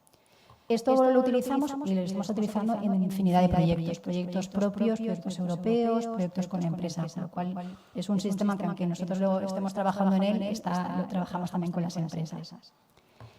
Respecto al sistema de interacción intestino delgado, simplemente pinceladas. Tenemos dos equipos que nos permiten, pues como decía, representar lo que sería estómago y el intestino delgado. Un equipo más sencillo, que fue el primero que hicimos, estómago e intestino delgado, y otro que estamos trabajando en un sistema avanzado, donde también estamos representando las tres secciones del intestino delgado, el duodeno, el yeyuno y el helium. Esto es porque a veces también se dan condiciones de pH diferentes y esto, digamos que pensando en la principal y siendo muy minimalista, El estómago, la digestión gastrointestinal, lo que tiene es, digamos, que de lo que nosotros ingerimos, que es tan grande, se tiene que ir fraccionando, digamos, haciéndose moléculas mucho más pequeñas para que luego las células realmente tengan sus nutrientes. Entonces, la principal función, grosso modo, disculpadme, lo que sería el estómago intestino delgado, es ir hidrolizando y haciendo moléculas más pequeñas, para que eso a través del intestino realmente se pueda internalizar. Evidentemente, nosotros si nos comemos un trozo de pan, el pan hasta que llega a nuestras células para que nos dé el soporte, pues claro, tiene que hacerse en moléculas y disgregarse. Entonces, según qué sustancias, y como hay pH, hay sustancias que se pueden digerir en el intestino delgado u otras que tienen que pasar al colon. Nos vayamos del colon, donde se encuentra la microbiota, porque, por ejemplo, no se absorbe a nivel intestino delgado, por ejemplo, una fibra insoluble o un probiótico, realmente resiste el tracto gastrointestinal y llegaría a colon, donde ahí se debería adherir para poder hacer su efecto. Nosotros tenemos equipos que representan, son bioreactores que están conectados entre sí, lo que representa es estómago, intestino delgado, el colon ascendente, transversal y descendente, porque hay como 3 grandes partes del colon. Cada una también tiene un pH diferente y con un pH tenemos una población microbiana distinta. Y como estamos viendo anteriormente, como decía Laura y Eva, según qué tipo de microorganismos se afecta, se puede absorber o se puede metabolizar algunas sustancias. Nosotros lo que trabajamos con este tipo de equipos, trabajamos con lo que serían muestras de heces de donantes. En este caso, pues si queremos representar la población sana, pues sería población adulto. Si en un estudio estamos trabajando con niños, pues trabajamos con población de niños. Si estamos trabajando con algún tipo de alteración, recientemente estamos trabajando en un proyecto trabajando con lo que sería el síndrome metabólico, pues trabajamos con personas que tendían a tener el síndrome metabólico, entonces cogemos la muestra fecal, al menos de 3 donantes. Nosotros hacemos una mezcla de ellas para que sea un poco representativa, porque como también se decía, puede haber, vamos a intentar normalizar que haya cierta heterogeneidad, porque cada persona es diferente. Y entonces nosotros inoculamos lo que serían los reactores últimos, lo que sería la microbiota colónica. En este caso, primero lo que hacemos es un periodo de estabilización, porque claro, nosotros partimos de una muestra fecal, tal cual, y tenemos que hacerla en un sistema in vitro. Entonces hay un periodo de que se estabilice para que eso pueda crecer. Cuando digamos que ya hemos generado las condiciones de lo que sería un colon artificial, por decirlo de alguna forma, entonces nosotros a nivel de estómago ya empezamos a hacer una digestión gastrointestinal y entonces le damos el compuesto a estudiar o el producto. Hemos trabajado pues desde matrices, un poquito más tarde, vegetales, hemos trabajado también incluso con algún producto cárnico curado, que ha habido también algunos estudios. Entonces se introduce y vamos viendo por paso. Nosotros podemos coger muestra intestino delgado para ver cómo está comportando, si es la bioaccesibilidad o si en este caso si trabajamos con un probiótico, si ha resistido el tracto gastrointestinal, porque si no ha resistido va a ser muy difícil que tenga efecto sobre el colon. El tema de los probióticos es que tienen que resistir un pH muy ácido. Cuando estamos haciendo la digestión estamos hablando que según qué momentos estamos con un pH de 2 o incluso menos, ¿no? Entonces es importante este paso. Y luego vamos viendo que si ya pasa a través del colon, en qué parte del colon, cómo se va comportando.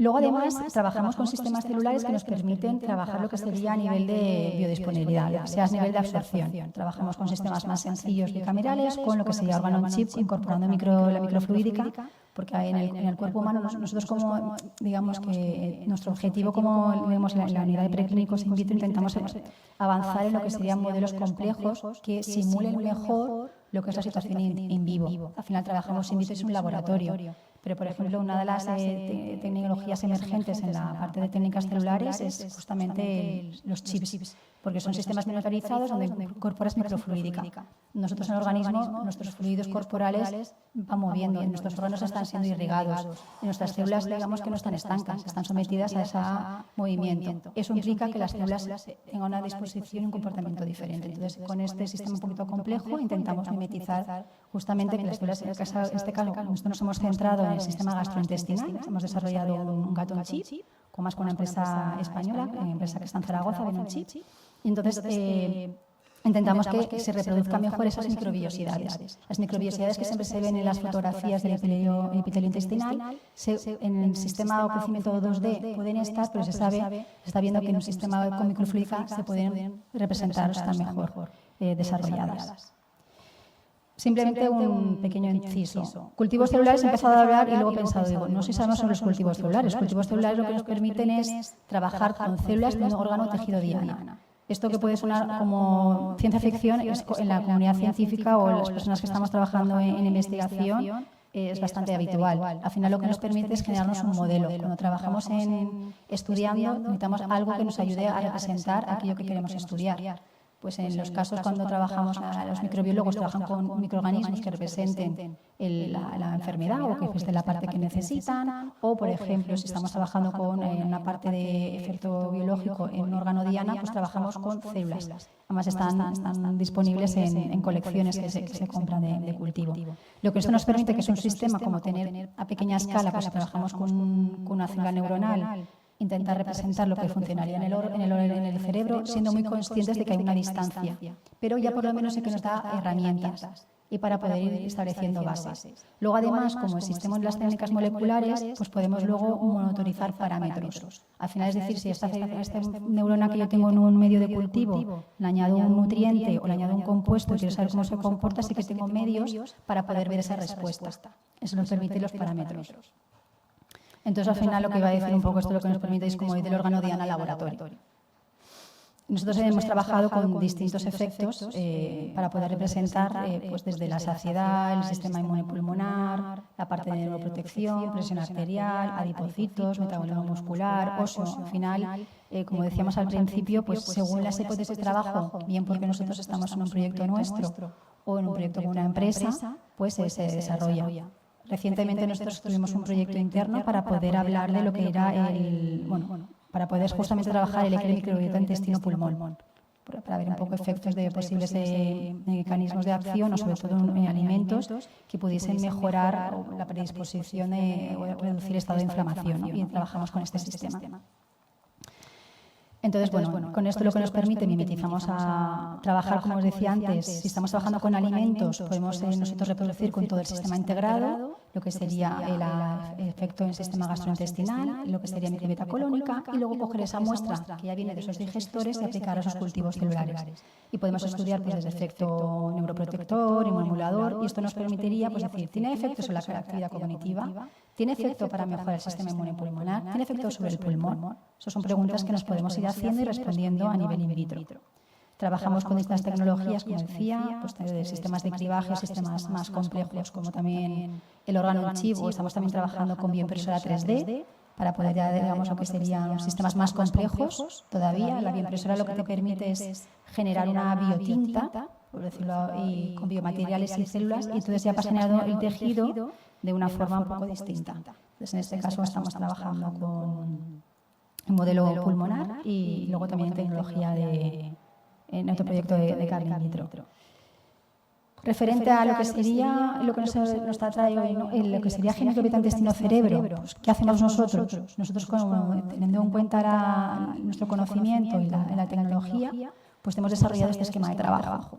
Entonces, por un lado, si tenemos un compuesto, un producto que queremos evaluar si tiene efectos sobre la salud cognitiva, como además sabemos los mecanismos de acción, pues nosotros lo que hacemos es, a nivel de nuestros equipos de digestión, podemos mimetizar la ingesta. Esa ingesta y cómo va pasando a través del colon y lo que será la interacción con la microbiota colónica.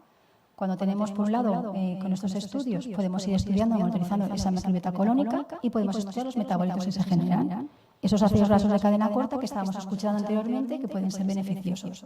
Con lo cual, si se va incrementando el butirato, se va incrementando el propionato, pues esos son indicios que son compuestos beneficiosos. Además, como decía, cuando se va terminando el proceso en el fermentador colónico, cogemos muestra y la podemos incorporar en modelos celulares para poder estudiar el estrés, para poder estudiar con un modelo de barrera gastrointestinal inflamación, permeabilidad intestinal. La permeabilidad intestinal se puede evaluar de forma in vitro, se conocen conexiones intersticiales y se pueden monitorizar. Y además también lo que sería con el tema de la neuroprotección. Tenemos ahora disponible células neuronales in vitro que nos permite también saber cómo se comportan las neuronas. Con lo cual, si nosotros queremos ver posibles estrategias preventivas para desarrollar productos o suplementos que quieran mejorar la salud cognitiva, en base a lo que hemos visto anteriormente, podemos establecer bases. Esto puede, en un momento determinado, ¿para qué sirve? Pues puede servir desde identificar una nueva cepa de probiótico con posible efecto. Esa cepa la podemos incorporar en un producto, saber si está haciendo efecto. Y a lo mejor cuando se está desarrollando, como decíamos al principio, con la diapositiva un poco compleja de las etapas de desarrollo de un producto alimenticio, y cuando se está desarrollando y la formulando, hay prototipos. Tú los prototipos que se generan a nivel de formulación no puedes llevarlos todos a intervención nutricional. Esto intervencional es costoso en tiempo y en dinero. Entonces, si tenemos herramientas in vitro que puedan ir aportando con investigación y conocimiento técnico-científico, ir, digamos, descartando aquellas fórmulas donde no se están comportando como nuestra hipótesis de trabajo, porque la premisa es un compuesto que mejore la salud cognitiva. Si estamos viendo con un prototipo que de repente, como hemos dicho anteriormente, un DHA o un probiótico lo incorporamos a una matriz, pero después todo el producto final desarrollado, los prototipos, no vemos efectos a nivel in vitro, pues seguramente habrá que descartarlos, seguir formulando antes de llegar a ese estudio de intervención nutricional. Y esto un poco simplemente, pues que este es que os decía, estos equipos o este sistema de trabajo que tenemos nosotros, sí que lo hemos utilizado con algunas empresas y de hecho pues tenemos algunas publicaciones que es una forma de avalar que lo que nosotros estamos utilizando, pues bueno, está reconocido, ¿no? De alguna forma. Esto trabajamos con una empresa que quería ver estudios sobre el suplemento de calcio. Aquí justamente para ver efecto osteoarticular con una empresa, trabajando con osteoblastos. Aquí con un producto vegetal para poder ver justamente si todo este sistema de fermentación colónica in vitro, junto con otras tecnologías ómicas, se pueden monitorizar el efecto. Y luego, por ejemplo, esto fue un proyecto europeo también para ver efectos antiinflamatorios de unos panes elaborados con una serie de variedades de trigo más antiguas. Y esto fue con un suplemento de residuos del vino que tenían efectos sobre el metabolismo del colesterol.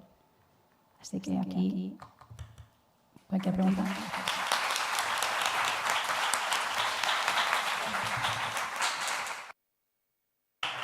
Pues muchas gracias, Lidia, también por tu aportación muy interesante. A mí personalmente me acabas de abrir un mundo, de verdad. Pasamos ahora a las preguntas. No sé si queremos empezar. Sé que ya la gente que está remoto ya nos ha enviado una pregunta. No sé si alguien aquí... ¿Quieres? ¿Sí? Sí, vale. Os paso el micro, sí, lo tengo ahí.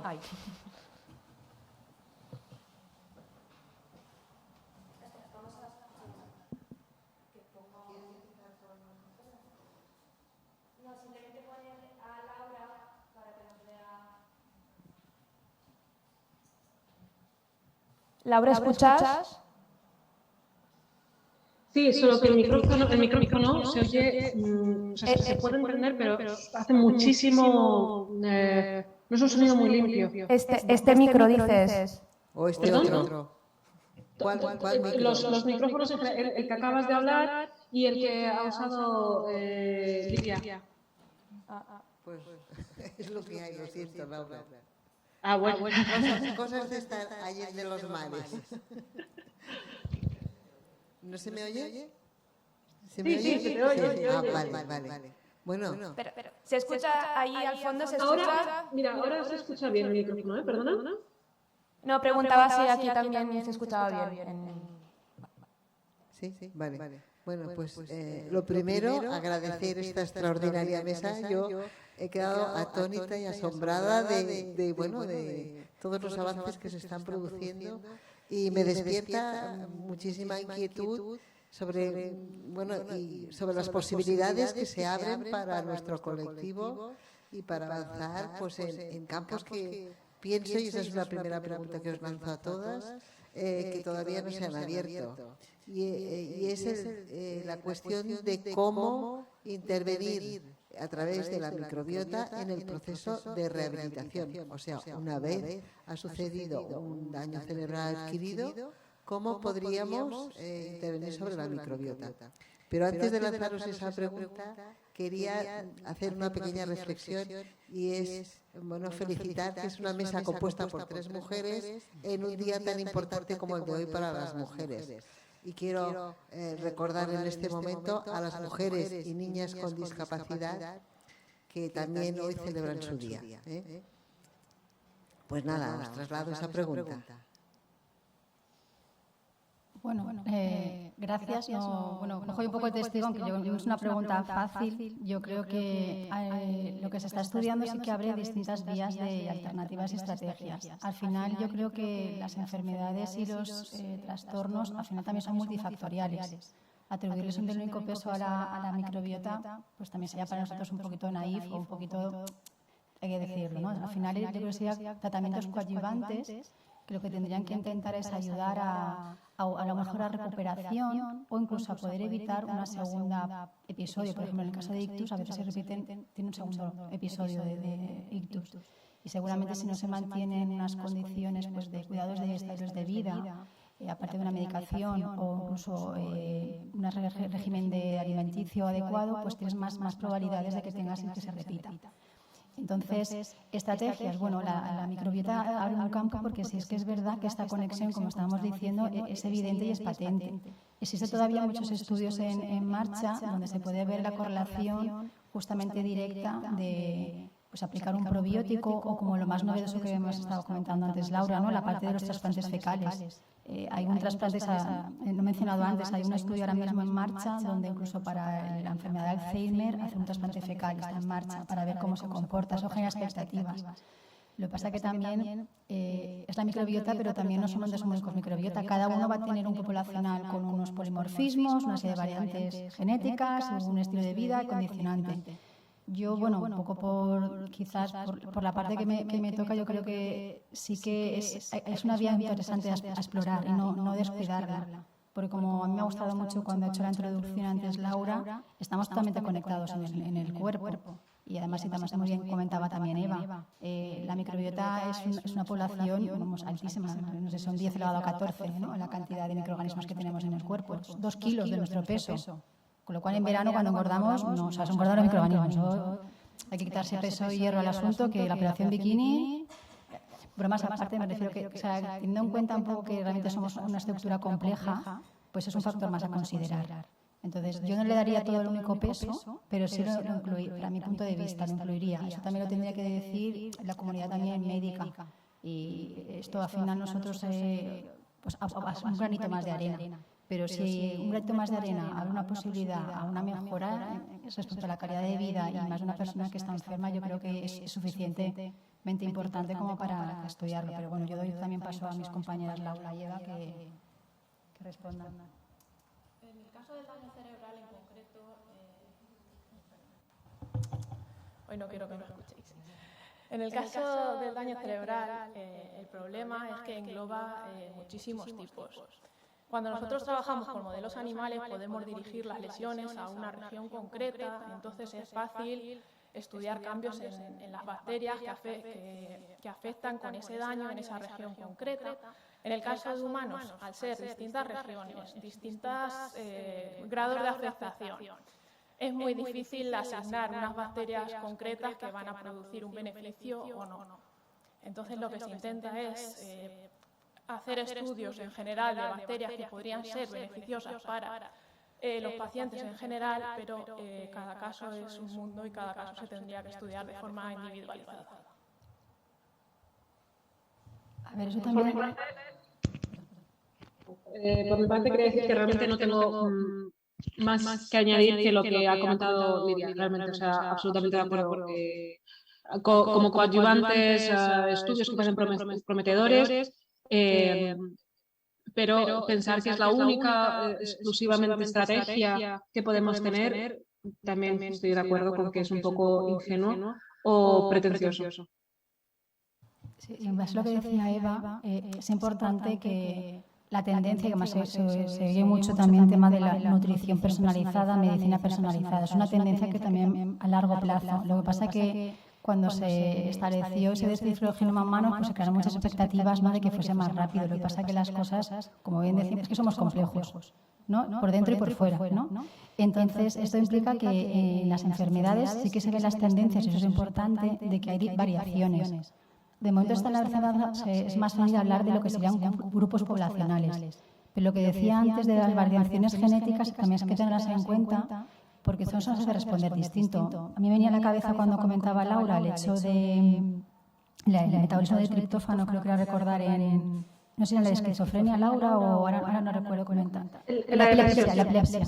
Pues también la depresión, ¿no? Pues también habrá una serie de metabolitos o un mejor polimorfismo asociado a poder metabolizar de forma distinta. El ejemplo me lleva un poco porque es más conocido. Por ejemplo, está en el tema del gluten. Existe una serie de polimorfismos donde hay personas que tenemos más predisposición u otra a tener mejor tolerancia al gluten. Igual con el gluten, pues con otro tipo de enfermedades, o padecer Alzheimer también.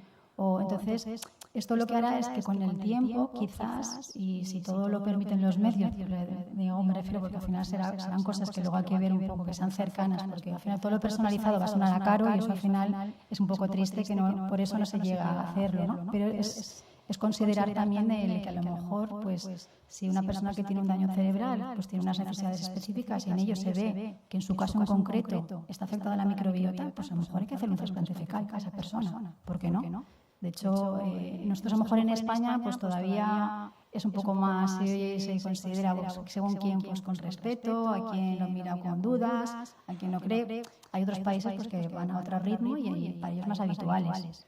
Pero el trasplante fecal, que suena tan esto, pues hay quien lo está trabajando desde el punto de vista liofilizado y en cápsulas. O sea que no pensemos la parte más escatológica de la cuestión, porque no se trata de eso tampoco, ¿eh? Lo digo porque...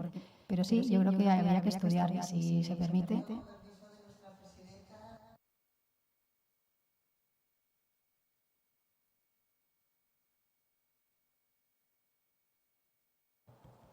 Muy bien, muchas gracias. Vamos a esperar un segundo. A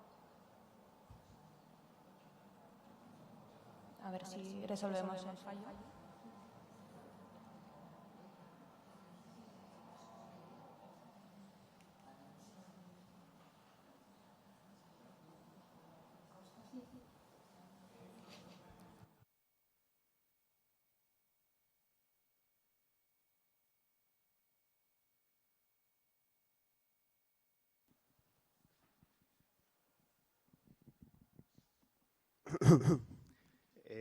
Una pregunta, los suplementos que comercializan o sea, de probióticos y tú te los tomas, ¿llegan seguros al intestino? Es decir, ¿cómo pasan por el estómago y se podría, o sea, la bacteria se podría morir o... ¿Sabes? No sé si me he explicado. ¿Llegarían intactos al intestino y ejercería su función? Bueno, no sé si quiere llevar. De hecho, la definición de probiótico, y para la cual incluso la OMS tiene establecida una serie de requisitos para que una cepa o con una cepa se denomine probiótico, uno de los principales requisitos es que sea resistente al tracto gastrointestinal. Entonces, hay bacterias que sí que tienen por su naturaleza lo que sería más, resiste mejor lo que sería el tracto gastrointestinal. Entonces, hay una serie de pruebas desde resistencia a las sales biliares, resistencia a pH ácidos, adherencia a la mucosa intestinal, donde eso sí que te permite. Digamos que si no cumples esos requisitos, tú no deberías decirle que es una cepa probiótica. Entonces, la propia definición está inherente que debe... Luego, además, existen otra serie de estrategias que ya son tecnológicas. La cepa microbiótica, como tal, los requisitos de la OMS tiene que resistir. Y luego también a nivel tecnológico existe la encapsulación, tecnologías donde te permiten de alguna forma proteger y favorecer que sea digamos, ese paso a través del sistema gastrointestinal y llegue a colon. Otra de esas estrategias que están ahora también muy en tendencia, bueno, son antiguas pero han vuelto otra vez, es el tema que se denominan, que no son probióticos tal cual, sino están en la parte de los posbióticos, que son los microorganismos tindalizados, es decir, los microorganismos se inactivan de forma que ya no están vivos o no están en nada, y entonces digamos que se ingieren. Entonces pasan a través del tracto gastrointestinal parte de ellos porque digamos que es parte de su pared celular el que va a hacer ejercer su efecto, por ejemplo. Entonces, en principio, como respondiendo a tu pregunta, y bueno, pueden contestar también Eva o Laura, probiótico por definición, si no resiste, no se debería denominar probiótico. Eso para empezar. Luego ya pues habrá más o menos. Incluso alimentos naturales como el kéfir, bueno, como son denominados probióticos, según lo que me comentas, sí que llegan al intestino bacterias. En principio sí. De hecho, justamente, bueno, leyendo, yo como soy la más mayor de Eva y de Laura, pues eso, ya puedo hacer uso de Eras una vez, ¿no? Pero bueno, un poco haciendo alusión, me viene a la cabeza justamente que el efecto de los probióticos precisamente vino porque se empezaron a estudiar en una tribu en África que tomaba una leche fermentada y tenían como menor adherencia de las enfermedades. Eso fue un poco como el origen, ¿no? Esto es muy antiguo y generalmente aparece a veces en primeros papers donde hacen alusión precisamente eso. A veces, como me ha gustado, la parte observacional de por qué estas personas, fíjate, tienen este tipo de alimentación y no enferman, pues eso suscitó interés, ¿no? Al final siempre hay un componente de fijarse en las diferencias y indagar el porqué de esas diferencias, ¿no? Luego pues ya la ciencia nos permite, pues es decir, esa diferencia de ese tipo de leche fermentada pues lleva a un tipo de microorganismo en concreto y ahí empieza un poquito el origen, ¿no? Pero yo creo que Eva también puede... Sí, no, lo único que quería decir es que la prueba de que los probióticos llegan al intestino está en que vemos que tienen efecto sobre la barrera intestinal, sobre el sistema inmune del intestino y el tema es lo que decíamos antes, los estudios en humanos están siendo un poco controvertidos, hay estudios que demuestran que hay efectos beneficiosos, otros que no. Pero volvemos a lo de antes, que un poco creo que está por la variabilidad de los estudios, la variabilidad también de otros factores, porque, por ejemplo, en un estudio de probióticos pues puede afectar si es fumador o no el paciente, si la ingesta de alcohol, pueden afectar muchos factores que hacen que los estudios en humanos sean realmente difíciles, no como en ratón en el que tienen una dieta controlada, todos igual. Y tenía otra pregunta, pero bueno, es un poco de curiosidad. O sea, yo es que tengo entendido que los edulcorantes no son buenos para la microbiota. O no sé si esta afirmación o algunos edulcorantes, como la sucralosa, por ejemplo. ¿Eso sería cierto? Pues... No sé si contesto yo primero, porque no quiero monopolizar yo aquí la contestación. A ver, yo la verdad es que no tenía esa referencia. Lo que sí que puede pensar es que si es un tipo de azúcar, donde a lo mejor... yo me recurro siempre a las cosas simplistas, pero porque bueno, a mí me gusta hacerlo sencillo y luego lo complicamos. Al final, las bacterias que tenemos en el organismo, la microbiota, se nutren de lo que nosotros comemos. Es la que se basa. Entonces, ellas pues nos colonizan, a la redundancia de la palabra, y ellas tienen que alimentarse. Si entonces estamos dando algo que ellos no consideren nocivo, pues a lo mejor sí que te puede alterar la microbiota, me refiero, o que no les guste. No sé cómo explicarlo, pero yo no tengo, la verdad es que no tengo una evidencia o no me viene ahora mismo algo que haya leído reciente o más antes de anteaño, donde haya una relación directa.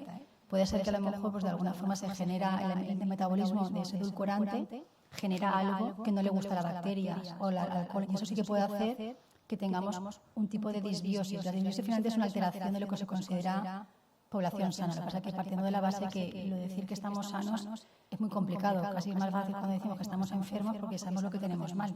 Pero hablar de salud tiene sus connotaciones. Me refiero que puede ser que ese edulcorante, y esto es una hipótesis mía, genere algo cuando se ingiere que a nuestra mastócolo no le guste. Puede ser. Pero yo que sea no tengo referencias. No sé si Laura o Eva tienen... Respondiendo a la pregunta, sí hay artificiales, edulcorantes, sobre todo los edulcorantes artificiales que pueden tener actuación sobre la microbiota y, si no recuerdo mal, podrían también actuar sobre mayor riesgo de resistencia a la insulina. Exactamente los mecanismos, lamentablemente, no los conozco, pero sí he leído por encima algunas publicaciones que relacionan y que vinculan ese consumo de edulcorantes con afectaciones de la microbiota. Había otra cosa que quería comentar, pero no me acuerdo. Ya me acordaré. Bueno, yo es que personalmente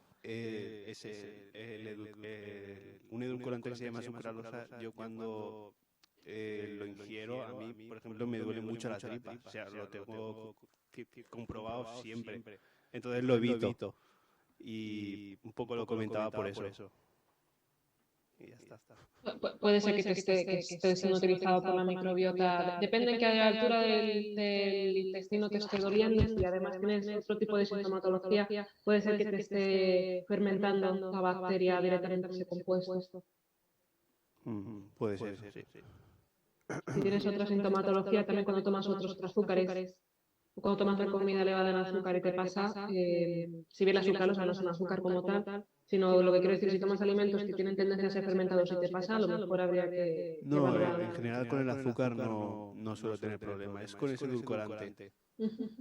Porque yo a veces consumo suplementos de proteína y estos suplementos vienen con ese edulcorante en concreto que se le echa a muchos productos aparte de ese, a muchas chuches y tal, y a mí me hace mal. Bueno, a mí y a mi hermana que también lo comentaba, y digo, pues tiene que ser el edulcorante ese. Es posible. Yo no descarto que no venga de ahí. También he de decir que se ha visto que emulsionantes, polisorbato 80 también, que se añaden en algunos productos pues, de bollerías o de helados, también pueden actuar sobre la microbiota. O sea, hay alimentos o conservantes que se utilizan que pueden tener efectos sobre la microbiota, definitivamente. Y la sucralosa, es que ahora mismo desgraciadamente no puedo pensar en una publicación concreta, pero en términos generales sí he leído que los edulcorantes, sobre todo los artificiales, pueden tener un efecto directo en la microbiota. Y no me parece raro lo que estás diciendo, quiero decir. Claro, y bueno, la pregunta inicial no era esta, la pregunta inicial era si los edulcorantes son malos para la microbiota. Yo, por ejemplo, consumo muchas veces kéfir y le echo edulcorante. Digo, no lo estará matando. Sé que es una pregunta tonta, pero al final no. Me la hago muchas veces y no sé. Pero el edulcorante se lo añades por el tema de que te guste más. Sí, porque esté más bueno, pero digo, es un pero a lo poco mejor hay una contradictorio. parte... Estás tomando un probiótico y le estás echando un edulcorante que está bien. No, pero bueno, también está el tema de que nos acostumbremos. Al final tenemos unos receptores linguales a los sabores y hay una parte, pues como cuando pruebas por primera vez un picante no te gusta y luego poco a poco te vas como acostumbrando y educando el paladar. Entonces a lo mejor también una parte que si, no sé, esto ya es un poco de relación, que eso es también... Yo en tu caso en concreto me reflexionaría si a mí realmente para qué necesito el edulcorante. Porque si encima me hace mal, igual tengo que ir poquito a poco ir diluyendo. Yo, por ejemplo, me he acostumbrado pero eso es algo por mí, yogures, digamos, totalmente sin sabor, pero porque me parecen extra dulces y no me gustan. Pero es que me he acostumbrado a mí. Y yo poco a poco me he acostumbrado al sabor, pero eso es algo que cada uno lo ve. Al final es preguntar, ¿por qué te pones edulcorante? Porque, a ver, el azúcar es bueno, y eso al final, como bien decíamos antes, digo a Laura porque he hecho así presentación mecanística, nosotros en el cerebro necesitamos el azúcar para la glucosa, para que nosotros funcionemos. Al final los componentes y todos los alimentos, igual que las grasas, es que todo es bueno. O sea, que hay que saber en qué medida y no excederse. Eso es lo que o ver si algo es contraproducente, pero al final, como se presentaba en la pirámide alimentaria, todo según en qué grado se necesita, porque para funcionar necesitamos componentes. Entonces, saber si ese extra de azúcar pues, lo necesitas o no, o te puede venir por otro sitio un azúcar más natural. Vale, perdón, yo os tengo que interrumpir. ¿Nos da tiempo para la última pregunta? Aunque estamos ya... Yo lo que puedo pedir es que seamos breves a lo mejor. Vale, Laura, es que tenemos una pregunta para ti desde casa. Bueno, desde quien nos sigue remoto. A ver, lo voy a leer, ¿podrías explicar si hay alguna diferencia en cuanto a las exigencias alimentarias y dieta entre niños y adultos en cuanto a prevención de enfermedades? ¿Hay diferencias en las necesidades nutritivas? Por ejemplo, en cuanto a la dieta rica en colina y su implicación en las aumentaciones del TMAO. Me parecen dos preguntas, creo que diría que son dos partes, la voy a separar en dos partes. La primera parte, en cuanto a si puedo dar recomendaciones sobre cómo actuar sobre población infantil y sobre población adulta, realmente no puedo darlas, yo no soy nutricionista y además es un tema que desconozco. Por lo cual lamento mucho no poder responder en este caso. En cuanto a la segunda, por favor, ¿me lo puedes otra vez repetir la segunda parte? Que si hay recomendaciones para reducir... Si hay diferencias en las necesidades nutritivas, me imagino siempre en o sea, entre niños, población infantil y adulta. Y el ejemplo que ponen es en cuanto a la dietética en colina y su implicación en las aumentaciones del TMAO. Vale, no lo sé, lo desconozco. No sé si hay recomendaciones para población adulta o para población infantil. Sé que se está recomendado que en pacientes con alto riesgo de accidente cerebrovascular haya un poco de sensatez a la hora de realizar una dieta pues que no sea extremadamente rica en colina, por lo que acabamos de hablar. Pero de si hay diferencias en la administración o en los miligramos de colina a tomar por día y además diferencias entre población adulta y población infantil, desgraciadamente es algo que desconozco. Vale. Sí, en la siguiente mesa sí que... Sí, a lo mejor tendremos respuesta a esta pregunta. Bueno, no sé, Lidia, si tú querías añadir algo. Simplemente que sí que existen recomendaciones dietéticas distintas, recomendaciones nutricionales para niños, para mujeres embarazadas, para adultos. Así que existe. Respecto a enfermedades no lo sabemos, pero respecto a las necesidades o requisitos nutricionales, en qué etapa de la vida sí que están. Han publicado tablas. Por la OMS, por la FAO, existen tablas. O digo, por enfermedades a lo mejor ya no existe tanto, pero de base sí. Vale, muy bien. Y con esto ya terminamos esta primera mesa. Muchísimas gracias a las compañeras, de verdad. También deciros que desde casa, bueno, yo digo desde casa para decir los que no están aquí, que nos felicitan porque dicen que la mesa ha sido súper interesante y estoy muy de acuerdo. Así que muchísimas gracias a vosotros. Vale, antes de pasar a lo siguiente, bueno, algunas entidades han traído para compartir algo de fruta, cafés, así que ahora vamos a tener un espacio ahí, media horita, para poder compartir juntos.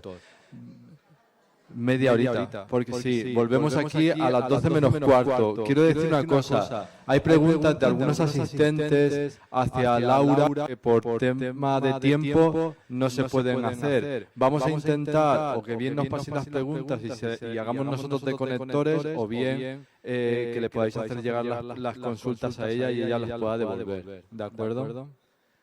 Pues ahora